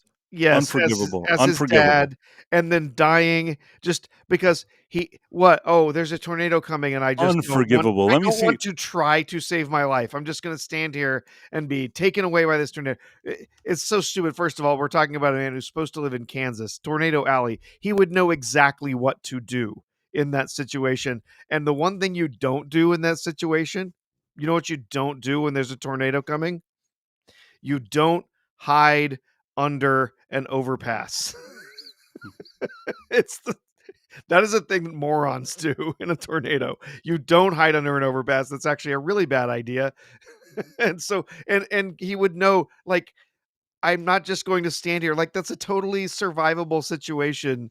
You what you do is, see the little ditch off to the side of the road? You go lay down in the ditch in the side of the road. All he has to do is lay down and roll into the ditch he's not 5 feet away from. That's all he has to do. Not only that, Clark could so quickly Go and save grab him. him. Yeah, I can't go and save stand this. I no. can't stand this thing. This is the dumbest thing I've ever seen in a movie. It's so insulting. This is really, really an insult. Yeah. The thing is, Stand Clark could here. just so quickly, faster than a speeding bullet, he could grab him and come back, and nobody would even notice because there's such a mess with all this wind. They're not even going to know what happened. You know what I mean? Just save the guy. He's your father. What, you're going to stand there like some idiot? I can't take it. I just can't. That's something that I can't forgive. I don't care. I don't care what you tell me. Can't forgive this stupid thing. Yeah, he just He stands would there and never gets swept stand there. away. He would No, never no, stand there and let his father die because his no, no. father's a wise ass and he didn't want people to know that he has the thing. This is the dumbest thing that I've ever seen. It is unacceptable. Unacceptable. And I don't blame Henry Cavill. You know what I mean? I don't even blame Kevin Costner, even though Kevin Costner has the ability to annoy me as well sometimes. But I don't even blame any of these actors. This was a terrible, terrible scene. It's Yeah. a type of scene where you see it and you get insulted as a viewer. There's it's not just a scene that you watch it and you think, well, I didn't really like how they handled that in the movie. It's the type, if there were people that like got up. I think I had a friend that told me that after this scene he got up and left the theater. I believe I have a friend, friend. I haven't talked to him in a long time, but I have a friend that I believe told me that was the end of the movie for him. That's how people were annoyed seeing that. Oh yeah. Yeah, I up to that point, it was like, I don't know. They could do something good with this. I don't know. But then, like, they had that, and I'm like, God, that was dumb. That was so dumb. And then from then on, like, I was looking at all these things, and I'm like, that's dumb. Well, that's dumb. Why is Superman fighting in the middle of this city where they're destroying all of this infrastructure. Superman would not do, he would get up and he would go out of the city. He would take the fight somewhere else. You wouldn't it's and just Embarrassing. everything that happened after that, everything and then him finally, killing Zod. It's like, no, no, no. I'm done. This movie is terrible. Istofobo says, never have agreed with Price so hard on as on this one. Price is right. Thank you. Bill Bixby really was the best Hulk. He was. Well, actually, Yes. technically, he was Banner, He was and Luke Banner, Ferrigno and was Luke Ferrigno was Hulk, Hulk. But you know what? Something about the non CGI version of the Hulk was actually good. There's something that you capture from a real performance that's different than CGI. Even with everything, everywhere that we're at with CGI these days, there was something I liked about that old school Bill Bixby, Lou Ferrigno, Banner Hulk situation. I liked it. Not going to lie to you. And even until today, there's something that I really appreciate. Yeah, Mhm. you can look at it today with the makeup and whatever. You can nitpick, but like you said about that old Fantastic Four movie, that show has heart. I believe Bill Bixby more than Mark Ruffalo. If Bill Bixby that age were alive and you like removed Mark Mhm. Ruffalo from those movies and had like a Bill Bixby type in that role, I would have been perfectly fine with that. Yep. Mark Ruffalo, you could see in his eyes, and I've said this before probably 70 times, you could see in his eyes that the actor isn't smart enough to be playing that role. You don't believe he's smart. You know what I'm Yes, saying? yes. If there's like a role where Mark Ruffalo is just like an everyday, regular kind of dum dum, I could probably believe that. When they like think that he's like some like genius professor, that's where I have a problem. He doesn't look like he always looks like he's surprised. Like he's surprised he's even there. If you know what I mean, that's the look that he has on his face. I'm surprised to see him in I'm that role. surprised he's there, yeah. Yeah, I'm surprised to see him in that role, and so is he. Not It's sure what like he's doing there. Never have been. You do know that, that Lou Ferrigno, his distinctive growls and roars and stuff like that that he recorded, back in the day, those were used for the noises for the Hulk up through, I think it was when, it was, Thor Ragnarok was when they redid some stuff and they had Mark Ruffalo doing most of the sound. But up until then, all the noises, the growls and screams and stuff were all remixed versions of Lou Ferrigno's vocal effects that he and they had sounded earlier great. recorded. As far as I'm concerned, you can let him be that voice forever. I really like Lou Ferrigno in that role, and I like the voices that he made, and I would accept them with no conditions. Mark Ruffalo, I think that the way they went around that is that very soon after Ragnarok, there was one movie that he couldn't turn into Hulk, and then the other movie that he was Professor Hulk. So they already didn't let him act like like Hulk anymore. If you think about it, Hmm. they didn't want him to act like Hulk. They didn't want Thor to act like Thor. They wanted him to be like the Big Lebowski. A lot of weird crap happened if I think about it. Endgame gets a pass because it sort of tied up all the stories, but really, I think that Infinity War may have been the peak of the MCU for real. That Oh, probably was it the really peak. was, yeah, Infinity War was the peak. Endgame was somehow still living in the glory of Infinity War. yeah, yeah. Like Infinity War was so good and everything that built up to it that you just kind of Endgame just kind of got to the finish line. Didn't matter if it was really good or not. Yeah, yeah. In game had to wrap up all the loose threads. It had to tell it a new story kind of after everything fell apart. And where it did some of that well, a lot of it was a real mess. And bringing in time travel and quantum duplicate things and all that stuff was just so messy. Very And messy. Yeah. it really pulled you out of the movie with a lot of that time travel-y, multiverse stuff that they had to introduce there. Yeah, the reason that Infinity War works so well, I mean, when you look at how they created the MCU and how that ended up working, that they introduced, all right, we get character focused films. We get a film that is about Captain America. It doesn't feature any other characters. It doesn't have Iron Man. It doesn't have anybody. It's Captain America.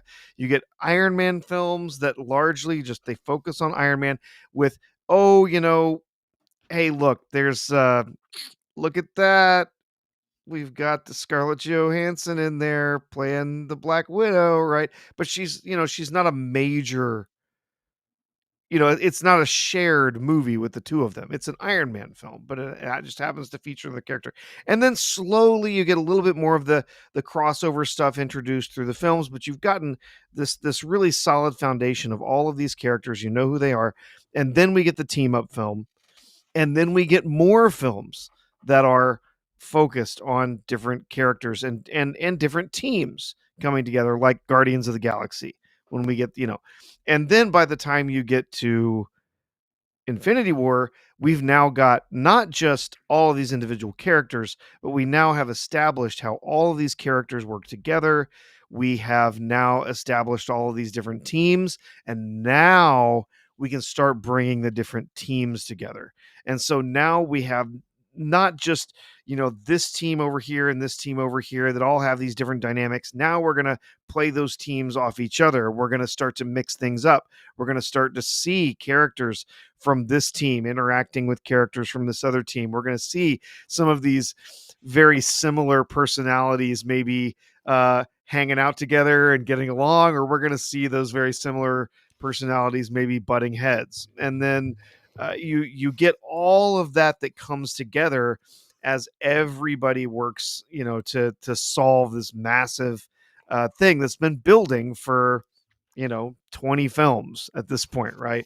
And Yeah. that really worked well. And the thing is that all of these different studios, different creators, like they did with the DCEU with the Snyderverse, like they're trying to do now with the DCU, they're trying to speed run this stuff. They're trying to make, we'll do one movie and then, team up. It's like, it doesn't work. It's corporate Does not greed. work. It's corporate greed, because the thing is, they're like, well, that movie made $2 billion. How do we make $2 billion? Well, that movie made $2 billion because there were 20 movies before that built up to it making $2 billion. If all you're going to do is think, well, maybe we'll throw more money at it, it'll make $2 billion. No, it won't. Just shut up already. Start smaller. Make a movie for $50 million. See if you can attract an audience. You could gradually build movies like with these characters that people become more invested in, then make a story that connects them. Earn it. They're not earning it anymore. They want to cash the checks, but they don't want to earn they don't want to earn the money. They just want to cash it. Yeah.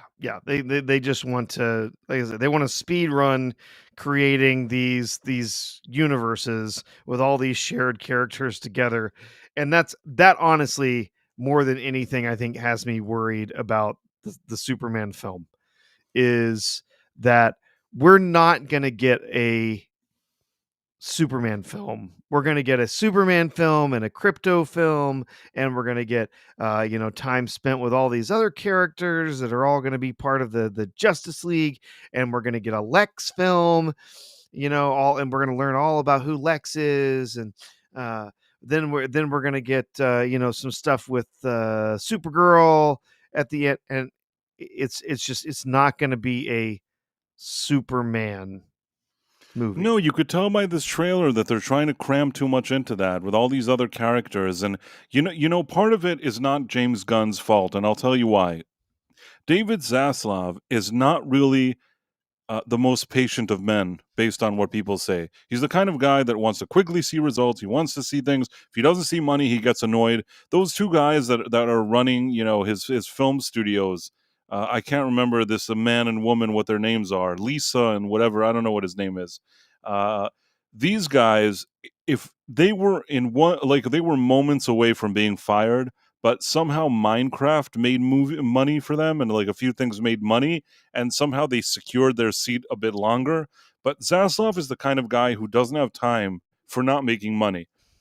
No, sometimes that's good in the type of business that he does. He's made some good decisions and he's done some good business over the years with that kind of attitude.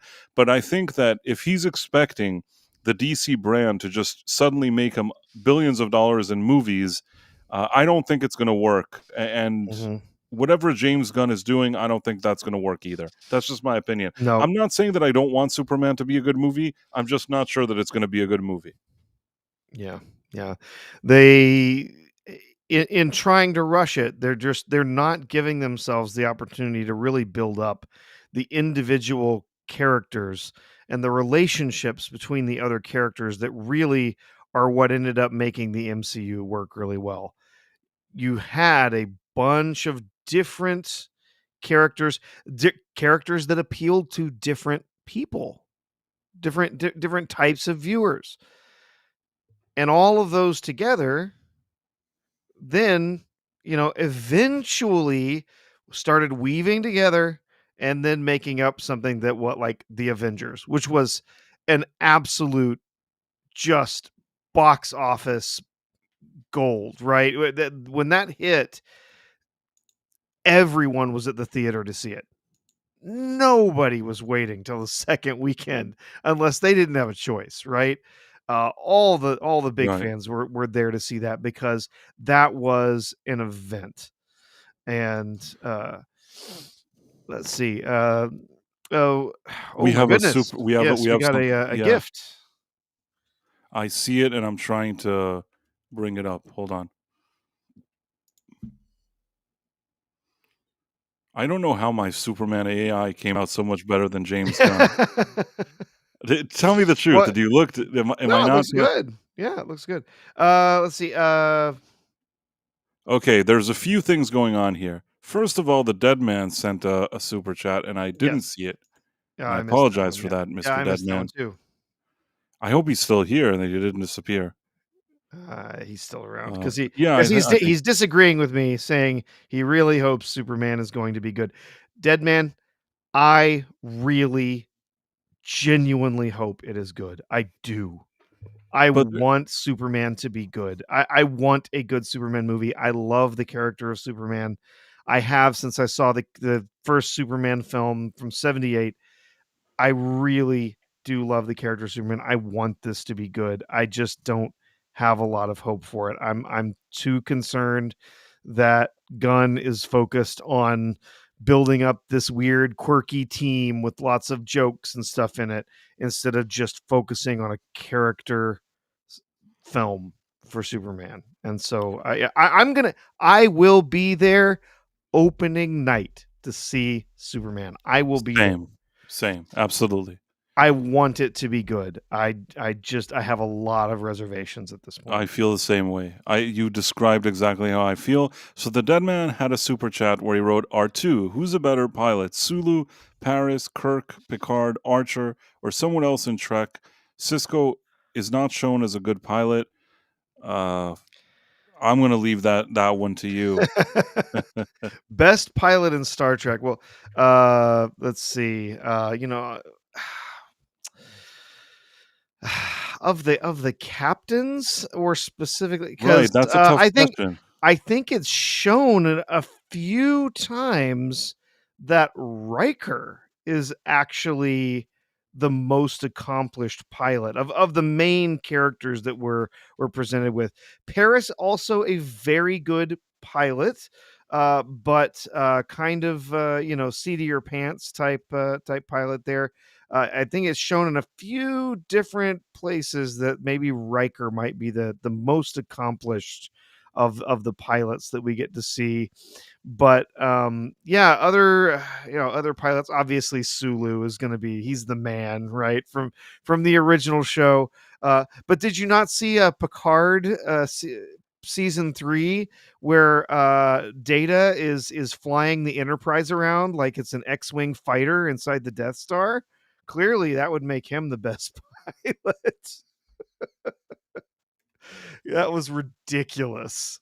I did enjoy some of Picard season 3. I did not think it was a masterpiece. It was enjoyable, but that part where he's there, we've got Data flying the Galaxy class starship around, whipping it around corners and zipping it through tight little spaces and stuff like it's a starfighter or something in a Borg cube. That was ridiculous. It's just dumb as all get out.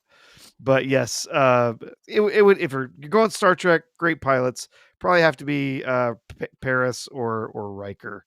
But yes, also Sulu, the great helmsman of the original Enterprise. There, I'm trying to think on Enterprise. Was T'Pol supposed to be a good one, or was it a I don't really remember.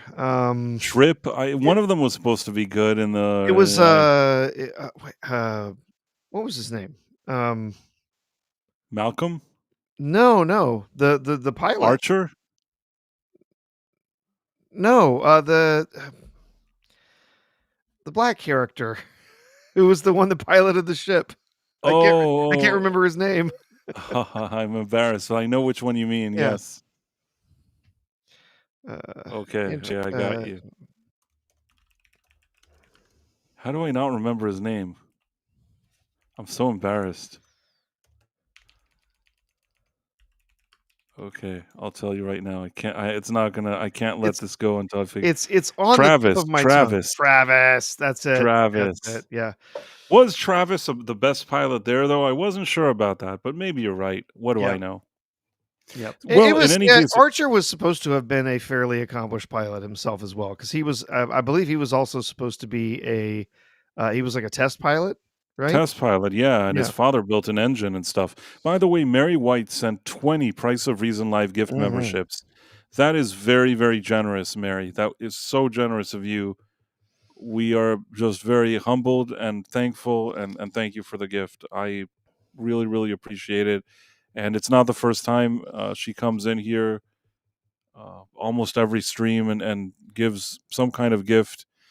Like I said, we're always appreciative that people hang out with us, and that for us is very, very important. We don't kind of actively do the PBS thing and ask for the donations, but people that do send them, like the Dead Man and like Mary White, we are very, very appreciative of. So thank you very much. It's very kind of you. We had Inverse Opinion says there's not pilots in Star Trek, they're helmsmen on a ship. There are both, because if you were piloting if you were the at the helm of a starship, yes, you would be the helmsman, and then there's also going to be other people doing navigating, whatever. But if you're flying a smaller craft, you would not be a helmsman. You would be considered a pilot of a smaller craft. Yeah. And they do, in fact, have several occasions when they refer to them as pilots, especially if you go to some of like the fighter craft that are in Star Trek. If you go to the episode, I believe the First Duty is named, the one with when they're at the academy and Wesley gets in trouble for they're doing their little maneuvers. Wesley. They're doing the little maneuvers, and they end up getting in trouble because one of the kids ends up getting killed because they were doing an illegal maneuver. They were piloting their individual craft. So yeah, you would you helmsman of a larger ship, pilot of a smaller ship. So yeah. The show only got better after Wesley's departure. I know that's not easy for some people to hear, but it is the truth. Istafobos says, for many, and this is a $1 Rumble rant. For many, the Avengers wasn't the culmination of the MCU, but the culmination of a lifetime of being a fan. The stars will never align in that way again. It's true. It's also like they didn't do something like that before, and not on that in that way and in that scope. And once they did it with something new and refreshing, and then everybody wanted to do it. And until today, they want to do it. But like I said, you have to earn it, and it's not going to be as fresh and innovative again as it was back then. Sometimes you have a nice run and you do something good, and maybe you either have to wait a while or very thoughtfully think of how you return. I think that the MCU after Endgame needed to take a very long break. If for 5 years we would have seen no MCU, I think that people would have kind of been itching for something. And if during those 5 years you thought of a whole new story, new characters, new something, you know what I mean? They could have taken those 5 years and they could have plotted out another 15, 20, 30 film thing that they could have said, all right, we're gonna pick up here 5 years on from what happened, and the world is recovering, and there's a new threat that's boiling in the background, and the world is having to deal with. It could have been any number of different things they could have gone with. They could have started a secret invasion plot, right? They could have done movie after movie doing the secret invasion story, where now there's the scrolls coming in, and who do we trust, and how does that impact our world, and now Earth sort of becoming something that's more connected to the galaxy than being more insulated as it was before. There's tons of stuff they could have done, but no, they had to. It was their cash cow, man. They had to keep pumping it for as much money as they could, and so yeah, they had to jump in as soon as Endgame was over. Bang! All right, time for another Spider-Man film. Time for other stuff, and of course they did not have any idea what they really were going for. That entire phase after Endgame is just a mess. It's all over the place. It's desperate cash grabs to try Yeah. to make more money again. When I think of George Lucas, and he made a lot of mistakes over the years, but I like the fact that he didn't, after the Star Wars trilogy, want another 7 trilogies immediately to follow. He sort of understood something about the health of a brand. He may have made mistakes later with the prequels and made more mistakes by selling it, but I think that he understood the idea of having a brand that's healthy, and why you don't just release 100 movies all at the same time, but that you wait and you make something that people crave again, and want to see more of. You always leave them wanting more. And in the case of MCU, it's the opposite. It's even worse than that, because not only did they leave people in a situation that they felt like they had an overload of it. At the same time, they also shoved all that propaganda, agendas, and divisive ideologies and all their kind of politics into it. So combine those two things together, their propaganda along with fatigue, and they really, really ruined something good. And it wasn't necessary. Take a 5-year break, plan it out. Don't put all that messaging in. They would have been printing money now, I think, at least. Mm-hmm. Yep. But that's just my opinion. I do like here. Marla Sharondoff said that she thought that Archer was the best pilot. That's fair. Crimson King said, "Yeah, no question, Christopher Reeves is the one true Superman." I can agree with that. I don't think that anybody has to date convinced me more they were Superman than Christopher Reeve. But at the same time, I thought that Henry Cavill at least had the right vibe and look for it. I'm not suggesting, you were saying before, I'm not suggesting that Henry Cavill, Ben Affleck, or Gal Gadot, neither of those guys are the best actors in the world. I think that the reason those three were likable is because they had just a good vibe, and there's something about their presence that was likable. They also visually kind of looked good in those roles. That helps. Mm-hmm. I think that with a decent screenplay, people would have been receptive towards it. But that's just my opinion, of course. And it's the Phobos. It was all gimmicks. Let's make Nick Fury a skull. And people, ooh and ah, and there was never a coherent plan behind it. It's all gimmicks. I agree. It was worse than gimmicks. It was people desperate to try to create another Endgame as soon as possible. It's like, we need Endgame. We need Endgame. We need $3 billion. You're not going to make that. You're not going to make it. Focus on rebuilding. They had to understand that celebration with how they squeezed that money out of people, that was a one-shot deal. It wasn't going to repeat itself every second. You need to build towards those kind of event movies. And they just weren't willing to put in the time. And instead of talented people, all they did was hire all these activists. So that's exactly how we ended up here. On a completely different matter, I wanted to show you something that I saw today that I was really impressed by. Have you ever seen this thing with this is the dumbest thing, and I don't know why I saw it and I was so impressed. Have you ever seen this thing that happened, I don't know, like 50 years ago, 60 years ago? 70 years ago. I don't know when. There was a TV show. I think it was the Dick Van Dyke Show or something like that, where Mary Tyler Moore made a pool shot. Do you know what I'm talking about? I think I might have seen this clip. It's been forever though. Yeah. Okay, let me see if I can find this. So I never saw it before, and I just like today I saw it and I learned what it was, and I was Mhm. so mesmerized by it. I don't know why I thought it was interesting. Mary Tyler Moore. Let me see if I can find this. I'm just looking through our chats here.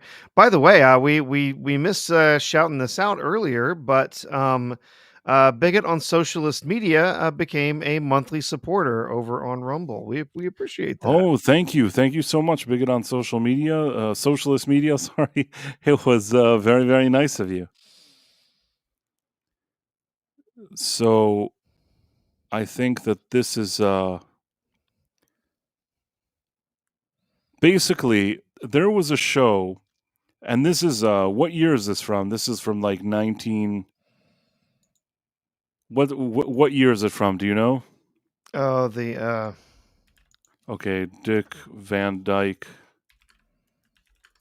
That's a strange name to have when you think about it. yeah.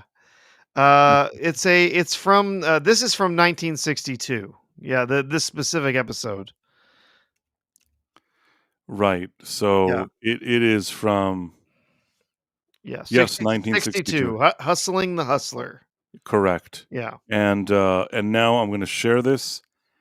What I like this is that basically Mary Tyler Moore in this scene, there was supposed to be it's a comedy show, and there was supposed to be a trick shot that in the story, in the episode, her husband's like, "What do we do with this pool game?" And she's like, "Let's finish." And he's like, "We have to finish the game." So she takes the pool stick and she makes this crazy trick shot. And then, the audience is supposed to laugh and the show is pretty much over.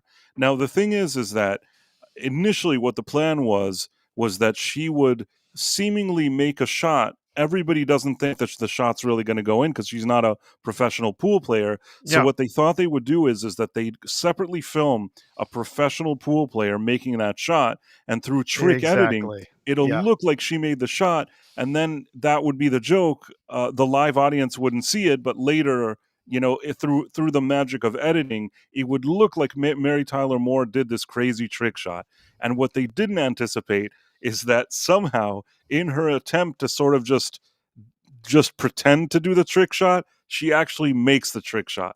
And then Mhm. she can't believe she makes it, but she still has to pretend that she's acting. It's really interesting, and I've Yeah. never seen this Yeah. before. Oh, and the look on I do remember I've seen this. Yeah, the look on the look of absolute shock on Dick Van Dyke's face is Yes. So 100% real because he has 100% real. no idea what just happened. This is actually an unscripted moment that nobody was anticipating, Yes. and it's 1962, and they did not believe what they were Yeah. looking Yeah. at. And So this is it. this was not, she didn't do this 7 times. This No, was no, the first take. first take, and nobody can believe what's happening here, and I First think that's and just crazy. only take. Yeah. Boy, is that So that actually was really her doing that, and they couldn't believe it. I just Yeah. love Oh, that. yeah. You can see the look of shock on her face when they all go in. And then she has to pull it back in because she still has to finish the scene. It's great. She was That's a shocked. She classic was moment. Yeah. genuinely shocked, and I think he was too, but it Yeah. only adds to it. It even makes It it even does. greater. Yeah. Yep. It's absolutely classic. Yeah, they did that once and only once. That was the first take. She nailed it. And then yeah, they had to kind of pull it back together, and yeah, they didn't do another cut of it. There was no reason to. They didn't want to change anything. the the looks on their faces and everything are great. Yeah. It's great. I really like it. Yeah, that's great. I'm surprised you hadn't seen that before. Yeah. I hadn't until yesterday, and yeah, she was saying Marla Sharendoff says she saw it on TikTok. I think I saw it on one of the either X or one of the somebody shared it, and I'm like, wow, I've never seen this before, and I was surprised that I didn't know about it because it was type of thing that I would know. School Trasher says the only classic TV show I watch nowadays is Knight Rider. Sometime in the past number of years, I think they put all the episodes on Netflix or something, or temporarily it was on there in like pretty high quality. And I admit I sat there and watched every episode. I don't know why I did that. I sat and watched every episode, and there's a lot of very ridiculous things that happen on that show on Knight Rider, but I couldn't help but enjoy myself. As silly as what I was looking at, it was ridiculous and silly, and somehow I like it, and I even like David Hasselhoff in it. Yep. David Hasselhoff as Michael Knight. That's like the peak. You can have him running around with the ladies on Baywatch. It's fine that he collected those checks. For me, like his best work, Knight Rider. Yeah. Well, there you go, Price. When you're done with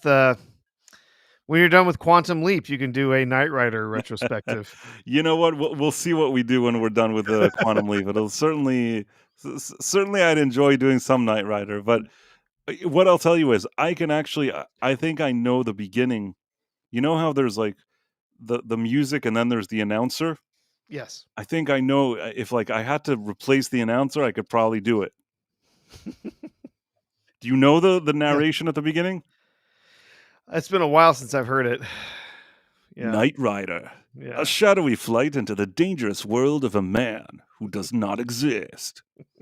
I think I could replace the guy. You know what I There you mean? go. Like There you he go. can leave now. I can take the microphone, and then what else is it? There's like the bass music and whatever, and then there's Michael Knight, a loner on the crusade to champion the cause of the innocent, the helpless, the powerless, in a world of criminals that operate above the law.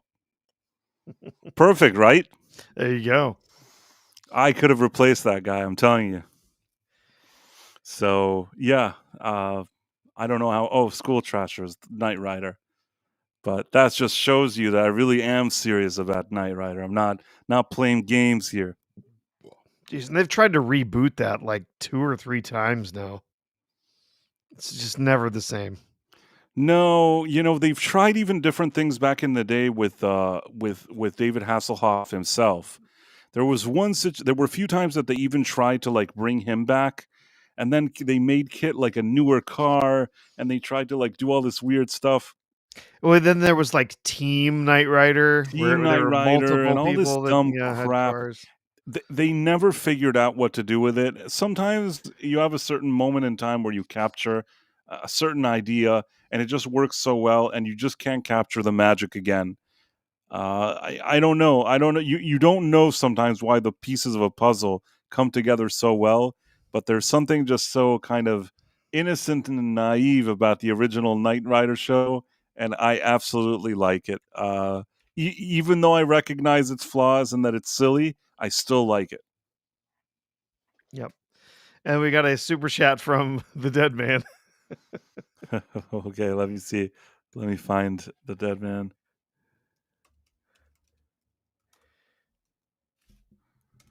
Okay, the Dead Man. Let's see what we got. Okay. So the Dead Man asks, no love for A-Team?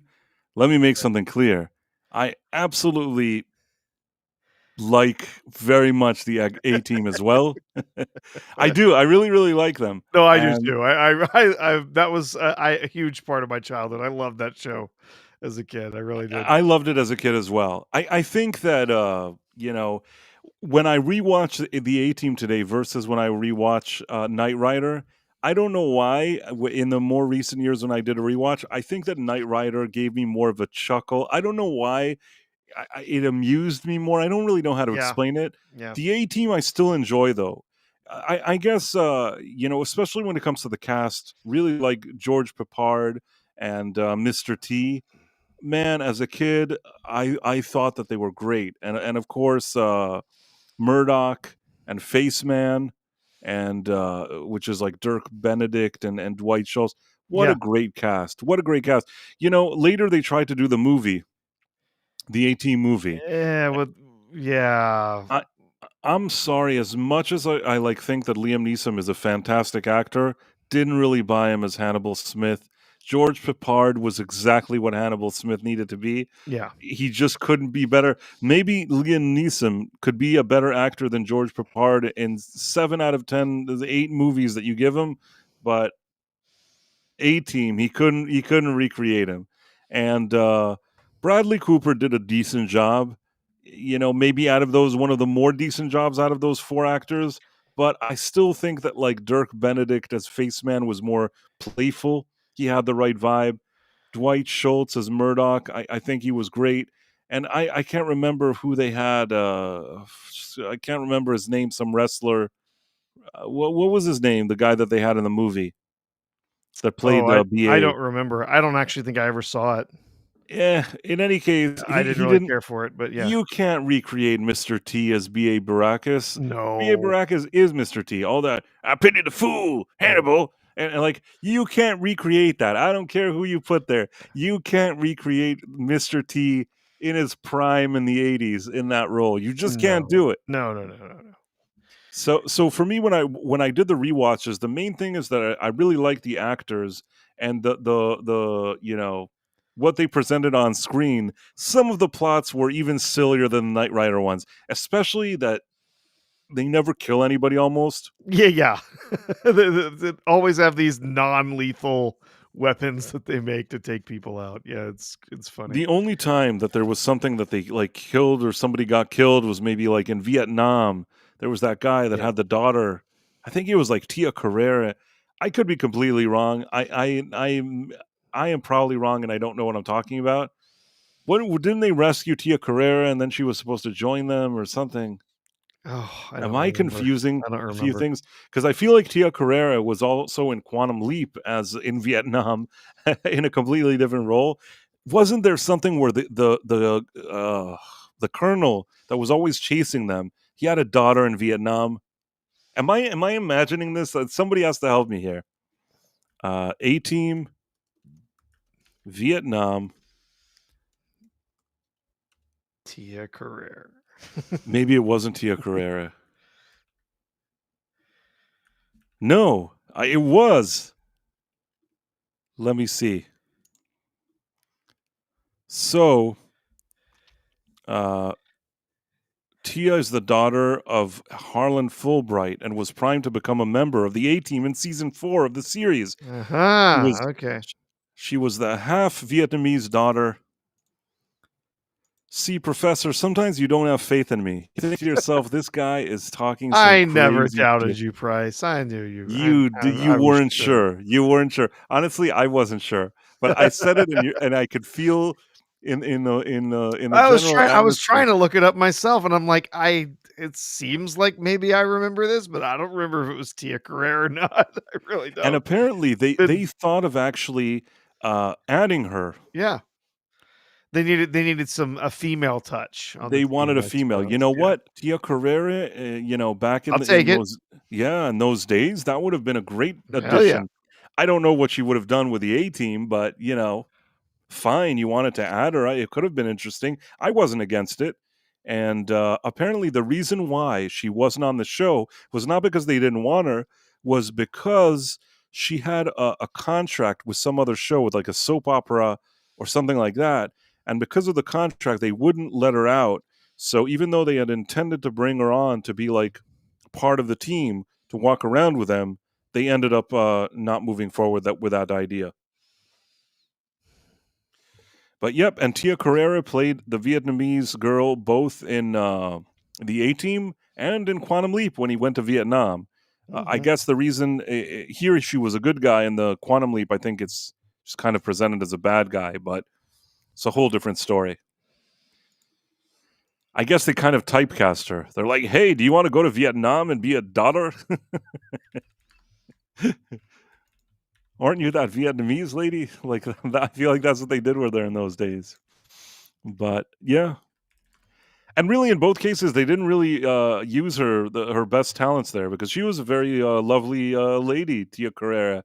And I feel like in both cases, they didn't actually play to her strengths. That's just my opinion, though. I will give credit to Mike Myers in Wayne's World that he did play to her strengths.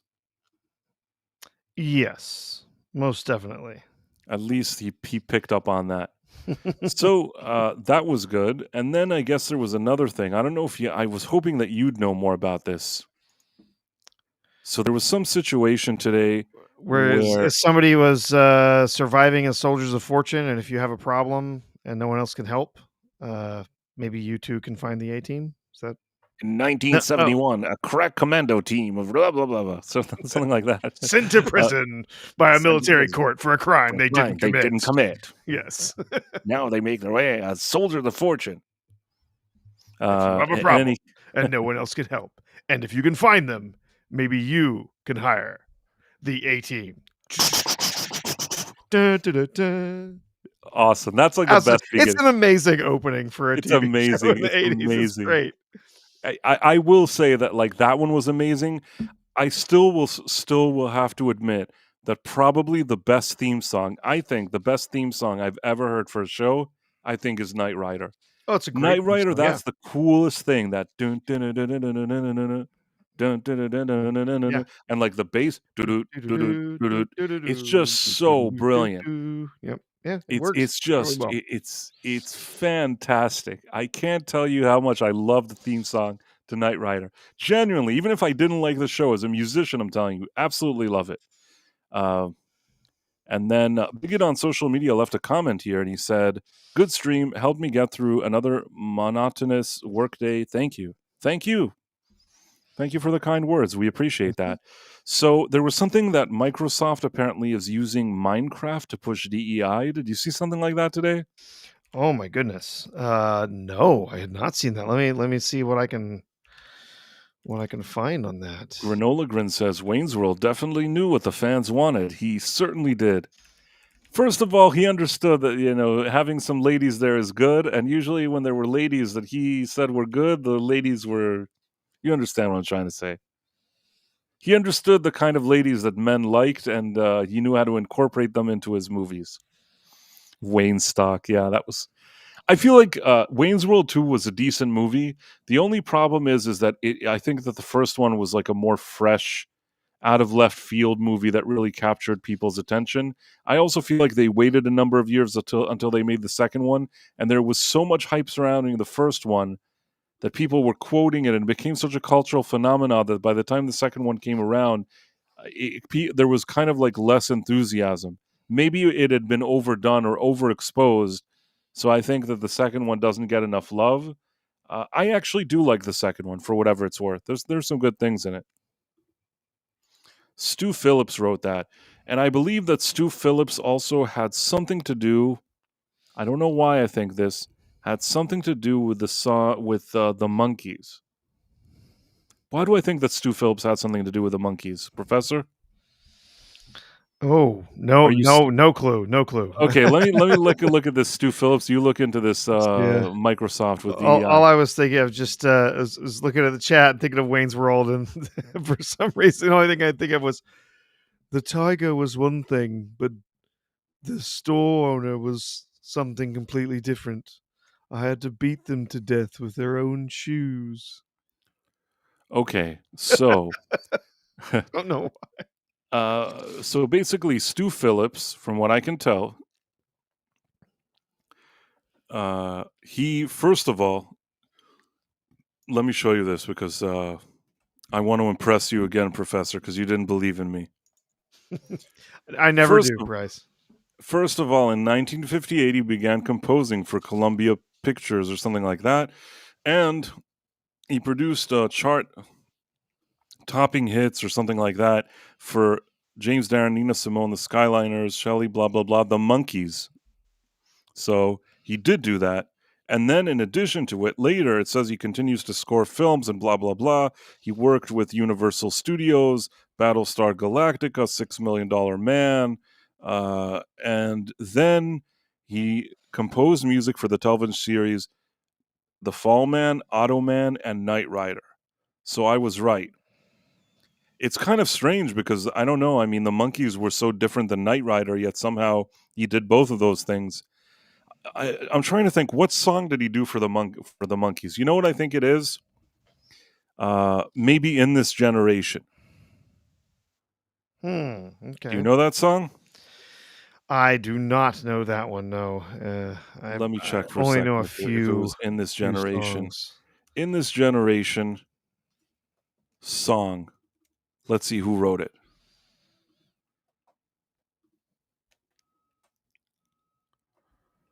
Is that what it's called? In This Generation? What's this song? Monkeys.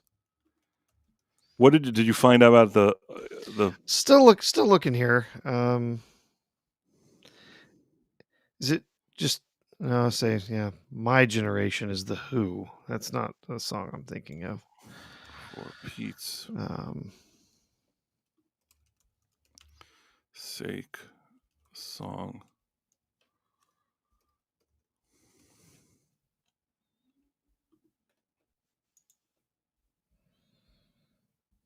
For Pete's sake. Who wrote this song? That's very important to me. I could be wrong. I think I got it wrong. Oh well.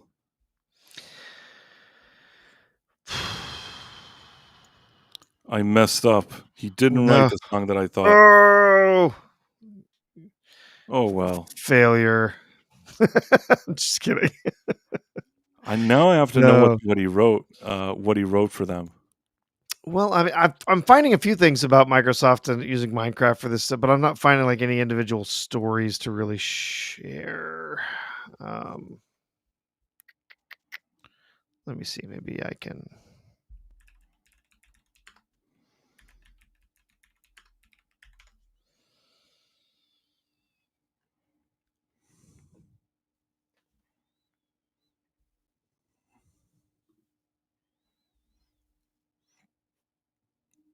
Oh, good Lord.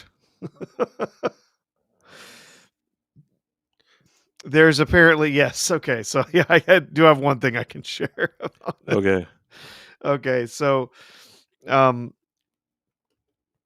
there's Microsoft has inserted some stuff into Minecraft, specifically here. Oh, we can I can show you one picture here. Let me share this. I knew it. I'm still sad that he didn't write the song that I said that he did. I try not to make mistakes, Professor, and sometimes Oh, you know. what can I do? Want to apologize to What all of can you at you home. do? I thought that he wrote that song and he didn't write it. I really So, wanted to be right. oh, I like the American flag from L Baby RD818. Thank you. it's not going to let me share. Where it's 11 minutes past 2 hours. I think we're getting ready to self-destruct. Let me back out and come back in. Sounds good to me. I thought he sang the song. In this generation, in this loving town. That's the one that I thought that he sang. Okay. All right, there we go. There we go. Yes. And then Price will be booted any moment. Probably. But here we go. Yeah, this is if you can see this during the Minecraft Java edition up here. You've played Minecraft, haven't you, Price? So if you look here, we get. Let me zoom in a bit. No, oh, there we go. The little message that it gives you up in the corner about, whatever. Oh, do this, do that. Here's some funny little quirky message we'll give you. No, instead, here it says, educate your friends on anti-racism. Oh, good God. Okay. I'll educate my friends on anti-racism. I've got friends right here listening to this. Anti-racism is simply another form of discrimination. So if you think that you're going to be able to solve discrimination by simply discriminating against different people, that is what they call anti-racism. So yeah, I'll educate my friends here. But yes, they educate your friends on anti-racism. They insert that into Minecraft. So this is what a lot of people are losing their minds over with this. Obviously, we know that there's a lot of DEI stuff that has been injected into a whole bunch of different things in inside of Microsoft, right? we know that they were real early to dive into this and start adopting a lot of these ideas. Grums specifically is talking about it here. I'm guessing that's probably where you might have seen some stuff about this. It's possible, Bryce. yeah. But yeah, adding DEI messaging to Minecraft. Notch calls it evil. I can confirm. Lunky is reporting DEI is prevalent at Microsoft and it hasn't gone anywhere. Lots of emails, training sessions, etc. Yeah. So Microsoft is one that they've said, "Oh, we're getting rid of DEI. We're going to get rid of the whatever." And a lot of people, many people inside of Microsoft have said, "Yeah, no, that's not what's happening. They're getting rid of their DEI departments, so they're not visible targets, and they're just integrating it into everything else that they do." So they don't have a DEI officer, but it's everyone's job to make sure that DEI is part of what you do. They don't have a DEI department, but they're making sure that every single contract and every single, every single thing that's signed for employment, whatever, all requires everyone to follow all of these different DEI guidelines and stuff like that. And it's just one more one more thing where they've inserted that into their properties. So I know specifically there was a stream or a recorded video or something from the Lunky Journal that was talking about it. But yeah, they're just keep inserting this stuff in here. I don't know. Appears to be just ramping up bit by bit. There was a time last summer where Microsoft had laid off a handful of people in one particular diversity group. And every news outlet in all the land declared from the rooftops, Microsoft ends DEI, Microsoft ends diversity programs. They laid them all off. It's over. And the Lenduke Journal, I reached out to some of my sources in Microsoft and confirmed that was wildly inaccurate reporting, that it was just a handful of people that had been let go. It was unrelated to DEI stuff, really, and that Microsoft was, in fact, doubling down on DEI. I was the only outlet that covered it that way. The only one in the whole of the universe. And now it seems like that's been proven right. We've seen a whole bunch of stuff happening just over the last several weeks. And here's another round of it. Inside of Minecraft, which is run by Microsoft, Mojang, the company that builds Minecraft, was sold to Microsoft many years back. And Microsoft has added DEI messaging into the loading screen for Minecraft, right? Minecraft, the loading screen, little main menu there, famously always has like a seemingly randomly selected little phrase that just is kind of goofy and nerdy and whatnot. Well, someone noted that not too long ago, at least with a bill that came out just a few months ago, one of the messages was educate your friends on anti-racism. Now, it's pretty DEI messaging. The idea behind anti-racism is not to be not racist. The idea of anti-racism is to be racist, but against white people. That's the idea of anti-racism. It's bizarre. It's weird that they would coin the phrase anti-racism. It's very double-speaky, 1984-y, but anti-racism is racism, right? Notch, the guy who created Minecraft and made a great deal of money selling it to Microsoft, when asked who the beep writes things like that, things like educate your friends on anti-racism, Notch responded, people who don't realize that they're being evil. Yeah. So Notch came out and said that declaring things like educate your friends on anti-racism in the Minecraft starting screen is evil. It's an evil thing to do. I think good on Notch, man. Good on Notch for coming out and taking a stand like that. So yeah, that's gross. Just inserting that kind of stuff, and especially it's annoying. We're talking about a game that's played almost exclusively by kids, right? Right. That's what I mean. That this is very much a kid-driven game, and there's no place for this kind of thing. It's so annoying that they don't learn their lesson and they're just trying to find workarounds.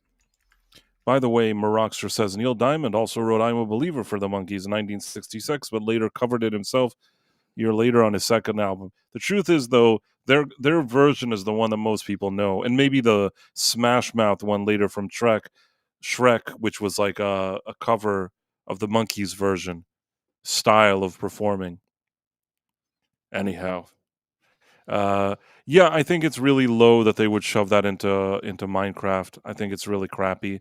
There were a few other things that I thought were interesting today. that I wanted to kind of share with you. Uh, for starters, I don't know why this made me laugh. This is from a place. What's it called? Like an account that I don't love, but it's still funny, so I'm going to share it. Give me 1 second. Hopefully, I'm not going to get kicked out. So, Wonder Man, remember that show? Oh my God! Yes, I saw this earlier today. It says it will have 8 episodes, each 30 minutes long, releasing this December on Disney Plus. Man, are they still wasting their time and our Well, you time with know this what? stupid crap? I think we can look forward to 8 episodes of television that are the same, quality as Echo and She-Hulk And Ironheart. and Ironheart. Ironheart. I think that we can really look forward to something that's gonna be really worth our time, Price. Absolutely, absolutely. It's gonna be Ironheart, sorry, not Iron Man. And then you also have the teaser for Spider Noir. Yes! Okay, genuinely, I wanna see this one. I do I wanna do see it. wanna see this. Have you seen it out there? The city's a mess. The people could use a hero.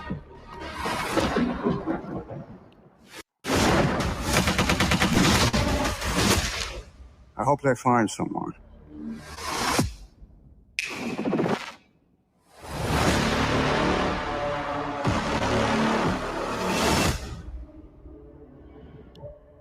And you know what? That's the kind of trailer I like. Yeah.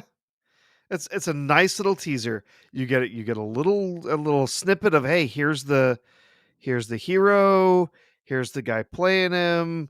You get a little taste of what the universe is going to look like. It's going to be very noir. It's going to be black and white. And great. That's great. I want to see a really different take on the Spider-Man character. I think that will be a lot of fun. Uh, it's Amazon. Their track record is pretty spotty on making good shows. So I guess we'll see. But I'm interested. I want to see it. I do.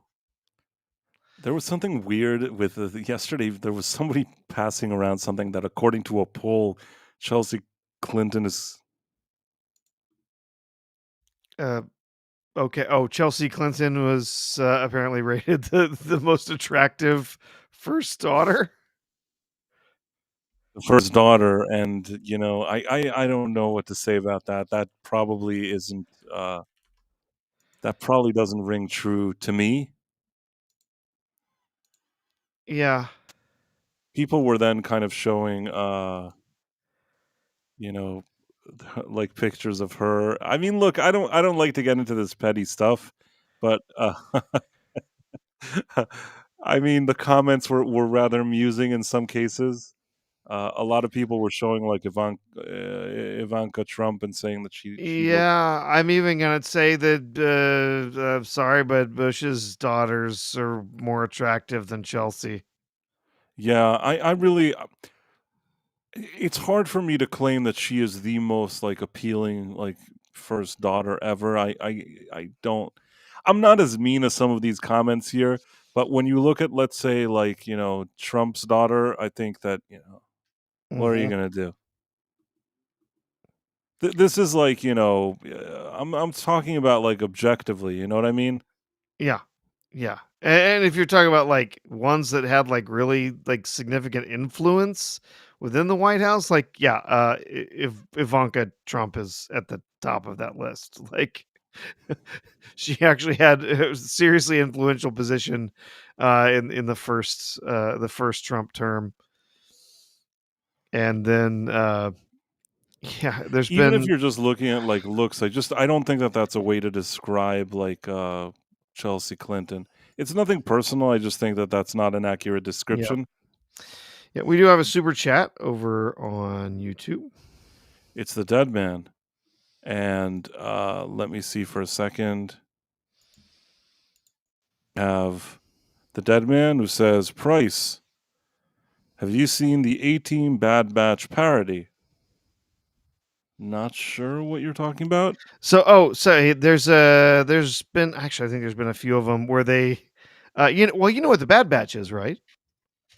That's that Star Wars cartoon Yeah, thing, yeah. It's right? a carry on for Clone Wars, right? Where there's some clones that are kind of screwed up, right? They're the reject clones, and so they have a special team that just has those reject clones in it, and that's the Bad Batch. Of course, it gets extremely stupid when there's someone in the Bad Batch. Somehow, there's a clone from a man that now is instead a girl. I don't really understand how that would happen, but apparently it does. Um, but yeah, there's been a few of those. Here, I bet I could pull one up real quick because I've seen a couple of them. See, that one's a couple. I mean, just to be clear here, the thing with Chelsea Clinton is that I don't really care whose daughter was better or whatever, that all that stuff, but I feel like it was one of those kind of left wing kind of propaganda things that they really wanted to push that narrative, and I think that maybe they should look for other narratives. Uh, Ivanka Trump, she's the daughter. Wasn't her mother like a model or something? You know what I mean? Yeah. Do you get what I'm trying to say here? That I think that one is going to be more difficult. They can try to compare between them and try to say, well, has a degree in this, she has a degree in that, but in the looks department, I think that's going to be a bit of a stretch there. You know, Yep. I say that in Yeah. the kindest and nicest way. Yeah, I would say a stretch is a nice way to put it. Yeah. It's a bit of a So stretch. I think this is what the dead man is. Anyway, Wait a second. NMMM says hottest first lady: Clinton, Obama, Biden, Trump. No contest. I am not really sure what you're trying to say. well, I think you would be saying that Trump's first lady would easily be the hottest Ah, comparatively. I was hoping that that's what this person was thinking. Again, she was a model. It's Yeah. important to point that out.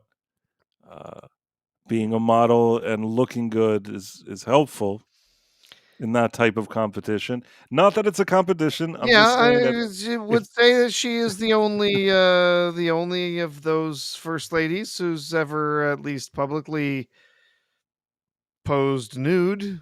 right. I mean, the thing is that out of those four ladies, only one of them got a phone call from magazines saying, "Hey, we really need you to be this like kind of good-looking model thing happening here." Hmm. The other first ladies may have gotten calls after they were first ladies. Do you got them? Sure. Yeah. Okay. Now I know how to explain it. She was the only one that got those kind of calls before she was the first lady, if you know what I mean. Yes. Like people didn't even know who she was, and she was getting those calls. Whereas in the other cases, you had magazines calling them to sort of buddy buddy with them and show them in a positive light. Yep. So Yep. I think that's a good way They, to sort this out. they were If getting you're calls from fashion magazines because they were the first lady, not because they were smoking hot. right, exactly. If you were getting those kind of calls prior to becoming the first lady or ever even thinking about it, and then later you become the first lady, then it's sort of like a double win. You know what I mean? Hmm. Then like you bring some cards to the table, plus also they want you to come there because you're the first lady. Those other ladies, they didn't have all of that happening, and then they became first lady. Not that I'm saying, some of those, I don't know what they did. They were, lawyers or something. I don't know what. Clinton and Obama were Yeah. lawyers, I think, and Biden was an educator. What was she? Yeah, she's a doctor. Yeah. I mean, she's a doctor, like, but not the kind that Yeah. really gets called doctor, more the kind that just gets it as kind of a nice Yeah. title. I remember that this was a big conversation if she should be considered Dr. Yes. Biden or not, but I She's think a that they kind of let that she go. was a professor. Yes, she had a She was I like do believe you. she does. Well, she does have let's see. Does she have? You're Dr. Professor R2. Oh no, I am not doctor. I do not have a doctorate. No, You're the Dr. Mm. R2. That's it.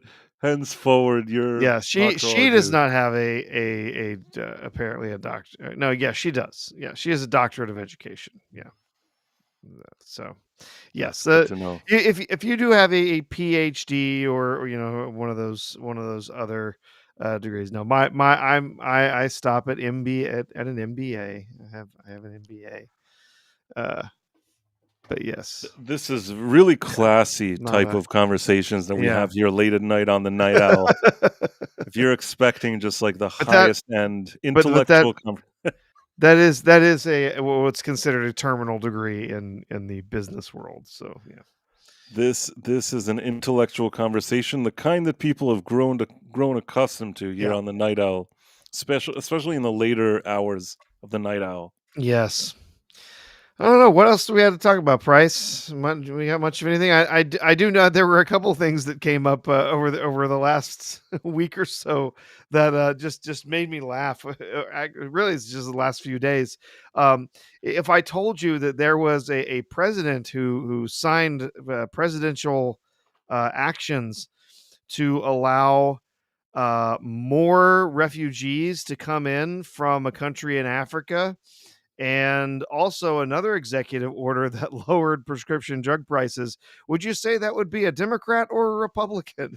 It was a Republican, but the catch is that he wanted those Afrikaans or whatever they're called, Yeah, that yeah, the farmers, yes, and I think that this really annoys the Democrats because they don't like them because they're white. yeah, yeah. They don't want to like. Well, we want refugees, but not white refugees. What are you thinking? We don't. That's not how we do things. It's We don't funny bring because in white it refugees. We don't bring people in whose actual lives are being threatened on a daily basis. That's not how we do things. We bring in people who are economic refugees, right? They're coming because we need you know, we need to save them from their the economic conditions in their countries, not because their lives are actually at stake on a daily basis. So yeah, that one was funny. And then the prescription drug thing, like, it has been absolutely hilarious to watch the left, the progressives tying themselves in knots to explain how they have a problem with allowing refugees into the country, and why they have a problem with lowering prescription drug prices. It has been absolutely hilarious. it has been rather funny. Um, I remember this silly tweet Yes. that I tweeted. I don't know why this made me laugh. I tweeted it and it made me chuckle, and I don't know why. Because I just thought of this character today, and I'm like, whatever happened to that guy? So Yeah. there was this show Ahsoka. So I wrote, remember how Ahsoka spent years looking for Ezra Bridger, and at the end he was a goat farmer? And that's probably me summing up that Ahsoka series for you. Oh god. That Such an awful show. I I wanted I wanted Ahsoka to be good because I actually really did enjoy Rebels. It was It had its moments. it was kind of corny sometimes, I and didn't hate it. I didn't hate there it were some actually. storylines that really kind of went off into left field, but for the most part, I really did enjoy that show. And you know what? It had it was Star Wars with a couple of actual, like, male characters Right, they were male and they were Jedi, and even who weren't total failures, no, and and what's his name? Not Ezra Bridger, the other one, Kanan or whatever his Kanan, name yeah, is. Kanan Jarrus. Yeah. His final episode. I was really kind of, it actually. I enjoyed watching that. I thought, wow, Yeah. this is He kind of deep. You know what I mean? I actually he had an arc, and he makes the sacrifice in the end to protect Ezra, to protect the rest of his team, and it's a real sacrifice, and you see, and it's a very emotional moment in the show, That's what I'm saying, and that I it couldn't works. believe it. I felt more emotion in that episode, that you're talking about than probably the entire sequel trilogy. At Yeah, least I felt something and I'm like, "Wow, this yeah. is actually meaningful what I'm looking at." Well, S s emotions other than rage. Right.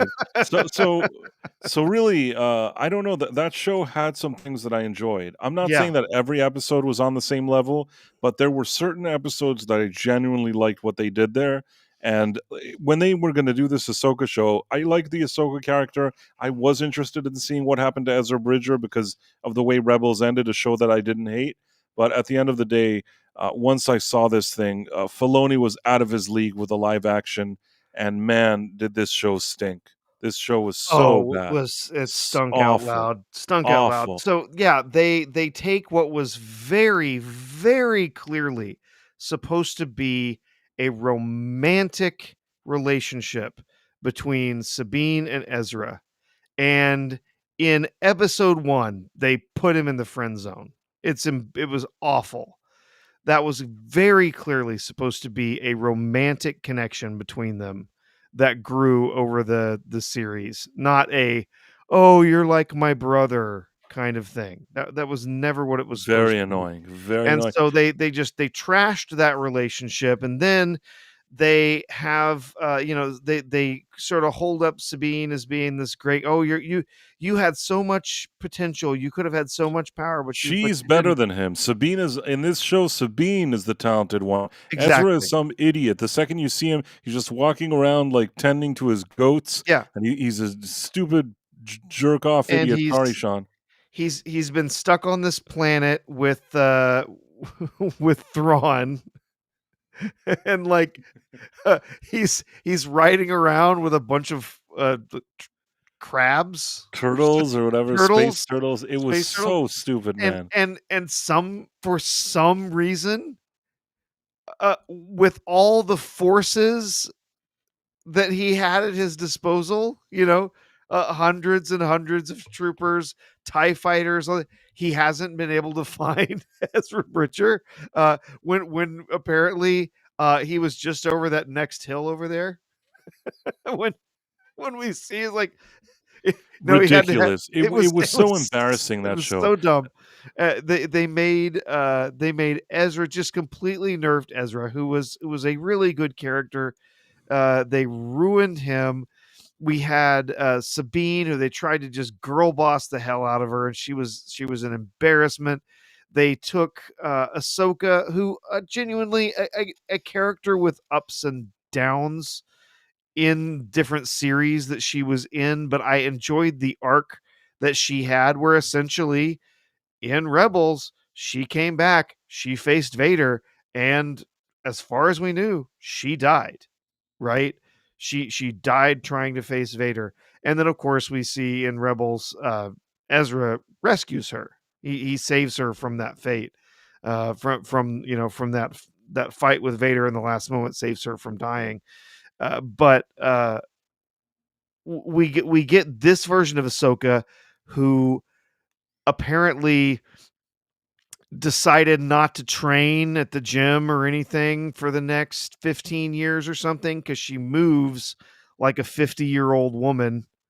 Uh, it's some of the most embarrassing saber fights, some of the most embarrassing stunts I've seen in a Star Wars film or show. She is so slow and imprecise in the way that she moves in the show. It looks terrible. She does not look like this highly trained Jedi. And you know what? I feel bad because Rosario Dawson is an actress that I like, but they Yeah, didn't I know what don't. to do with her. They could Yeah. have also brought some stunt woman to do some of the fights. There were ways around this. They really didn't do a good job on the No, no, show. They no. didn't. They didn't care one bit if how she looked on screen. They didn't care how the actor who's supposed to be playing Thrawn looked on screen either. Thrawn is someone who, would not just be. Uh, he does not just train his mind, but he would train his body as well. you are not going to have pudgy Thrawn, doughy Thrawn He walking looked like around. Elon Musk. It's just terrible. It was just terrible. He And really then looked like Elon Musk, a no little joke. bit, yeah, yeah. And then on top of that, like he's just the dumbest version of Thrawn you could have. Right. Who's like, They made him an idiot. They made him "Oh, such an yes, my idiot. TIE fighters were destroyed. Well, that I planned on that. This everything is proceeding exactly as He I was have such an idiot. seen." And it's just there's just dumb, oh, a necessary sacrifice. No, it wasn't. It wasn't a oh, He's like jeez. playing 4D chess with himself. Yeah. Phantom Looks Sense, I watched that shit through the Disparu guy. That Disparu guy. First of all, I like Disparu. Disparu is a good guy, and I like his videos too. I will say that I thought that in that case, in the case of Ahsoka, I also had some pretty decent reviews. Disparu has a different style. I think he has longer videos, and he really Yeah, he does really he does deep dives into deep stuff. dive. For me, like, I think that the advantage you get from watching any kind of review I do on these type of things is that instead of watching the show, if you watch like my 8-minute video, you're going to go through all the major beats of an episode and understand why it didn't work without having to sit through it. And I give like it's more of a cliff notes with a little bit of dry humor, whereas his is like deep dive the whole hour. I like that too, though. He does that very well, very very well. Yep. And I also Um, actually like him. I like his, I interact with him from time to time, and I like his humor. And yeah. yeah, he's a cool guy. So Yeah. I I think I had watched some Disparu here and there. Uh but I really I really started watching a lot of his stuff with do you remember Robin Hood? yeah, that was funny. That was so awful, but yes, that Yeah, was funny. yeah, he would do the deep breakdowns of those, and it was hilarious because he was rolling in laughter like half the time because it was just It so was ridiculous. astonishingly terrible. The only way you could get that show is through that one is probably through his videos. That was a Yeah, very difficult one to watch. yeah. Like I Oh said, yeah, there was nowhere to watch it. There was nowhere for me to watch it. yeah, I don't even know where to watch it. You could just watch it if you watch his videos, but he did a really good job with those. Again, like I said, different style. He does his Oh thing. yeah, It is popular. He is very good at it, and I enjoy his videos as well. But with all that being said, I also think that my videos, in a different way, are at least pleasant, oh yeah. maybe for some people. I honestly, I don't think I can sit through Disparu's reviews uh of Doctor Who anymore because I don't need to hear it in that much detail. It's so It's bad. so It's so bad. bad. I don't know if you saw my latest video I with the one did, at yes. their barbershop. Man, is that show awful. It's such an awful show. It's such a shame. Astoundingly bad. Doctor Who was once, it's hard to believe it, but Doctor Who was such a great show once. Yeah. Uh, this last episode that I did, at this point, we're already towards the end of this season, and I feel Is there like, just one episode left, or is it? I Or think there's there's 3, oh, but okay. I try my best. Like, people like it when I do the reviews, and like I said, I give the short Cliff Notes version that if you don't feel like watching, you know what it was there. I'm telling you that, like, this last one that I did, I barely got through making this review. I felt sad while watching it. That's the truth, because it Yeah. was so awful. And I said to myself, this is so far removed from Doctor Who. This is not Doctor Who. I'm just watching some pathetic piece of crap, and I'm doing it because I feel like a lot of people don't want to watch it and hope that I watch it so I could tell them how awful it is. So I provided that service, but honestly, I don't think that anything I can explain in that video could explain how bad it was if you saw the review. Yeah, I did. Yeah. It's yeah. Oh man. Uh, I did not think that it could sink so low. No, I didn't think so either. But here we are. What can we do? Well, Yeah. let's see before we kind of start winding down if there's anything else that we wanted to bring up. Oh, the final thing, maybe let's look at the Nobody trailer. Oh yes, that highlight of my day today was getting to see that. Got to see that while I was taking a break for lunch today, and just just punching the air. Yes, I want to see this. Like this was one I slept on this one. The first one I did. I had kind of I somebody showed me some stuff and I was like, action, whatever, I don't care. And then I had a friend of mine who was like, You never saw this?" Nah. He's like, "No, I'm serious. You're missing out." I'm like, okay, sure, fine.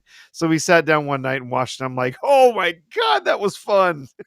Yes, I can't believe I missed that. And so yeah, watching this trailer, I'm getting the vibes. That I like Bob I want for the Odenkirk as first an one. actor, so Oh, I do too. He's a I had a fantastic feeling actor. that it would be good, and it was as good as I had hoped. It was really maybe even better than that. I think he really surprised me. There were some great action scenes, and I'm happy that that they made this other one. And let's look at the video at the trailer. As I said, and I think we talked about it before, I am very excited. They didn't have to sell me on this movie. I enjoyed the first No, one, no. and they could have made a trailer where you just see him say like 2 words and punch somebody in the face, and it has a screen and it says "Nobody 2." I'm buying a ticket. You know what I mean? Mhm. So for me, I almost feel like I didn't really need this entire 3-minute trailer with so much information, so much kind of music and things. I just didn't need it. It's not that I suffered watching it, on the contrary, and I still want to see the movie, but sometimes I feel like back in the day, you'd have trailers that they don't want to tell you what happens, and the less they tell you, the more excited you are to watch the movie. I feel like they could have done that with me here. So I didn't really need this whole thing that we see here. With that being said, looking forward to seeing the movie. Oh yes, absolutely. Yeah, I think this might have showed off a little too much, but at the same time, it really does make sure you know what you're getting into with this second movie. That they're bringing you the same kind of sort of just ridiculous, over the top uh s- action with all the humor and everything thrown in there. And I absolutely love their choice of using that the Holiday Road song in there from National Lampoon's Vacation. Because they're the family, they're going on their little trip for summer vacation and everything. But to bring all of that in, and then the song sort of gets twisted up as you go, and their little adventure takes some dark turns. Interesting to see Sharon Stone in there as the As a bad guy. bad lady, yes. That's an interesting choice. I'm interested to see where that goes. But yeah, we got to see. We've still got uh, Christopher Lloyd in there. I was glad to see him back for this. I mean, he's definitely getting up there in years. I was glad to see him back for this. Obviously, Bob Odenkirk, fantastic. We get to see him taking a bunch of beatings and handing out plenty of his own in the trailer.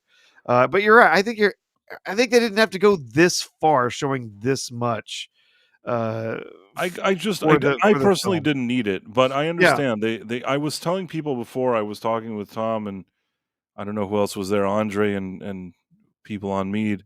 I was telling them that I think that they were trying to capture new audiences. They thought to themselves, people that are in our group and already know of this movie, we're going to go see this. But maybe people that are more like families or women, or maybe show it a little more lighthearted. Maybe capture some people that don't always go to action movies because they think it's kind of quirky and funny. So I think that they were trying to cast a wider net, but personally, I didn't need it. Elizabeth Quinn says most likely generational Zoomers want to know the plot from what I've seen. It's possible, although Yeah, yeah, there's definitely some of that. Yeah. let me show you a teaser for Terminator 2. This to me is like, this is how trailers should look, in my opinion.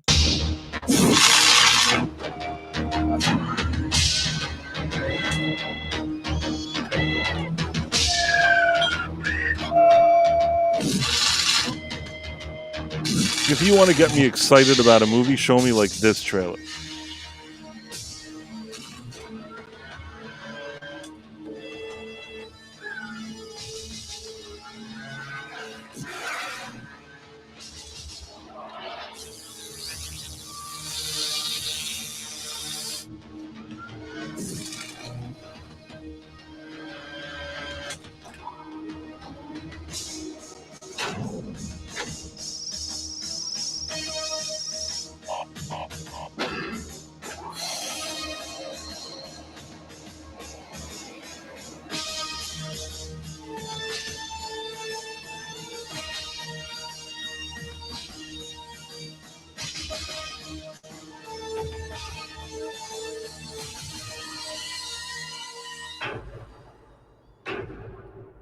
I'll be back. That's me buying a ticket. You know what I mean? That's like I'm running to buy a ticket. If you want to see like a man like run like the wind to get a ticket to a movie, that's the kind of trailer I want to see. But I'm just a strange person, you know. I don't know what other people like. Yeah. I think you definitely have the point from the chat I think is right that there are some people that they want to know was it Elizabeth Quinn said that Zoomers want to know the plot. They kind of do, right? They don't want to just be teased and then walk into the movie not knowing what's going to happen. They kind of want to be told up front what's Right. happening. So yeah. S. Wilson 1973 said, "Yep, same. Take my money." I guess he means about the T2. Phantom Luck. So much happens in T2. I agree. Stephen Mack, badass. It is. E. Clay Thompson says, "I thought nobody was better than all the John Wick movies except for the first one." That's fair. I like the first John Wick movies. I thought the other ones weren't as good. I thought nobody the first movie was good as well. And I'm happy to see the second one. But yeah, whatever my criticism of the trailer was, it is what it is. I guess I just have a different. I like a little bit of mystery, and if there's a movie that I'm already sold on, just show me a little something, and then that's it. I'll go watch it. Yeah.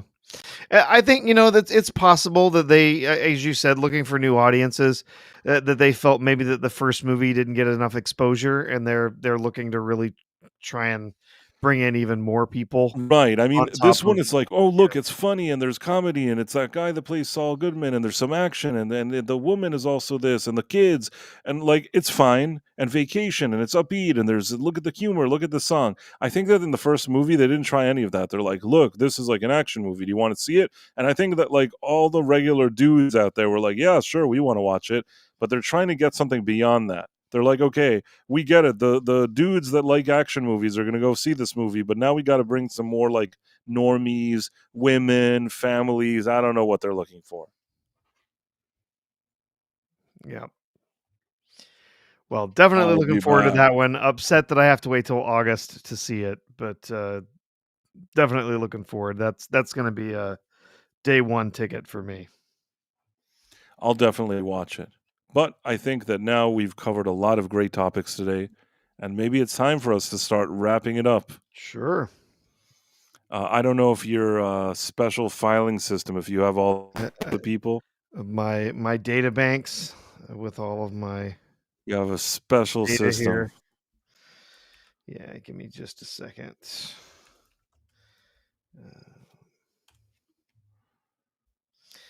I Okay. can give you some of the. Hold on a second. By the way, while you're looking at this, I just want to tell people I watched the first episode and a half of Andor, and there's again some moments that I didn't dislike about it, but the same issue of the slow, unnecessary pacing and adding a bunch of filler scenes that don't need to be there. That hasn't gone away. And that's why I can't let this show slide. Even though it has some things that it does that I like, I can't overall look at season 1 and season 2 and say this is like perfect. I can't say that at all. Yeah. Well, I pulled the rest of these together. I gave you all the names from Rumble. Oh, okay, yeah. So from Rumble, we have Kivo1961, Elizabeth Quince, Bigot on Socialist Media, who joined the channel as a subscriber. Thank you on Rumble. Whammer, Phantom Monk, Kazi395, Sharp8, Trix Bandit, Leah Hunt, XYX Exul, Tim Hayes, Tim Aim Hayes, Istophobos. I See Corruption Everywhere, MSX Kitty, Crimson King, School Trashers, Sleeping Giant 111, L Babyard, L Babbard 818, Trix Bandit, Dude Bro Seth, how's it going? Cheers, Dude Bro Seth 24, Dude Bro Seth 420, Double R Star, Gifantis 119, Backern R23, 111 Eris, 8-Bit Gamer 2022, S. Wilson 1973, and Burn Slots. Come with me if you want to live. Come on, Cohagen. Give these people air. Oh, all right. And then from YouTube, let's see. Oh, sorry, window resized on me. Okay, we had, let's see here, DJ Plain Eyes, Stephen Mack is Phobos also, The Dead Man, James Caserta, Tim Hayes, visitor number 23, Mary White, who also gifted 20 memberships this Thank you to evening. Mary White. Very, very kind of her. Huge supporter of the channel, Mary White. We greatly appreciate you.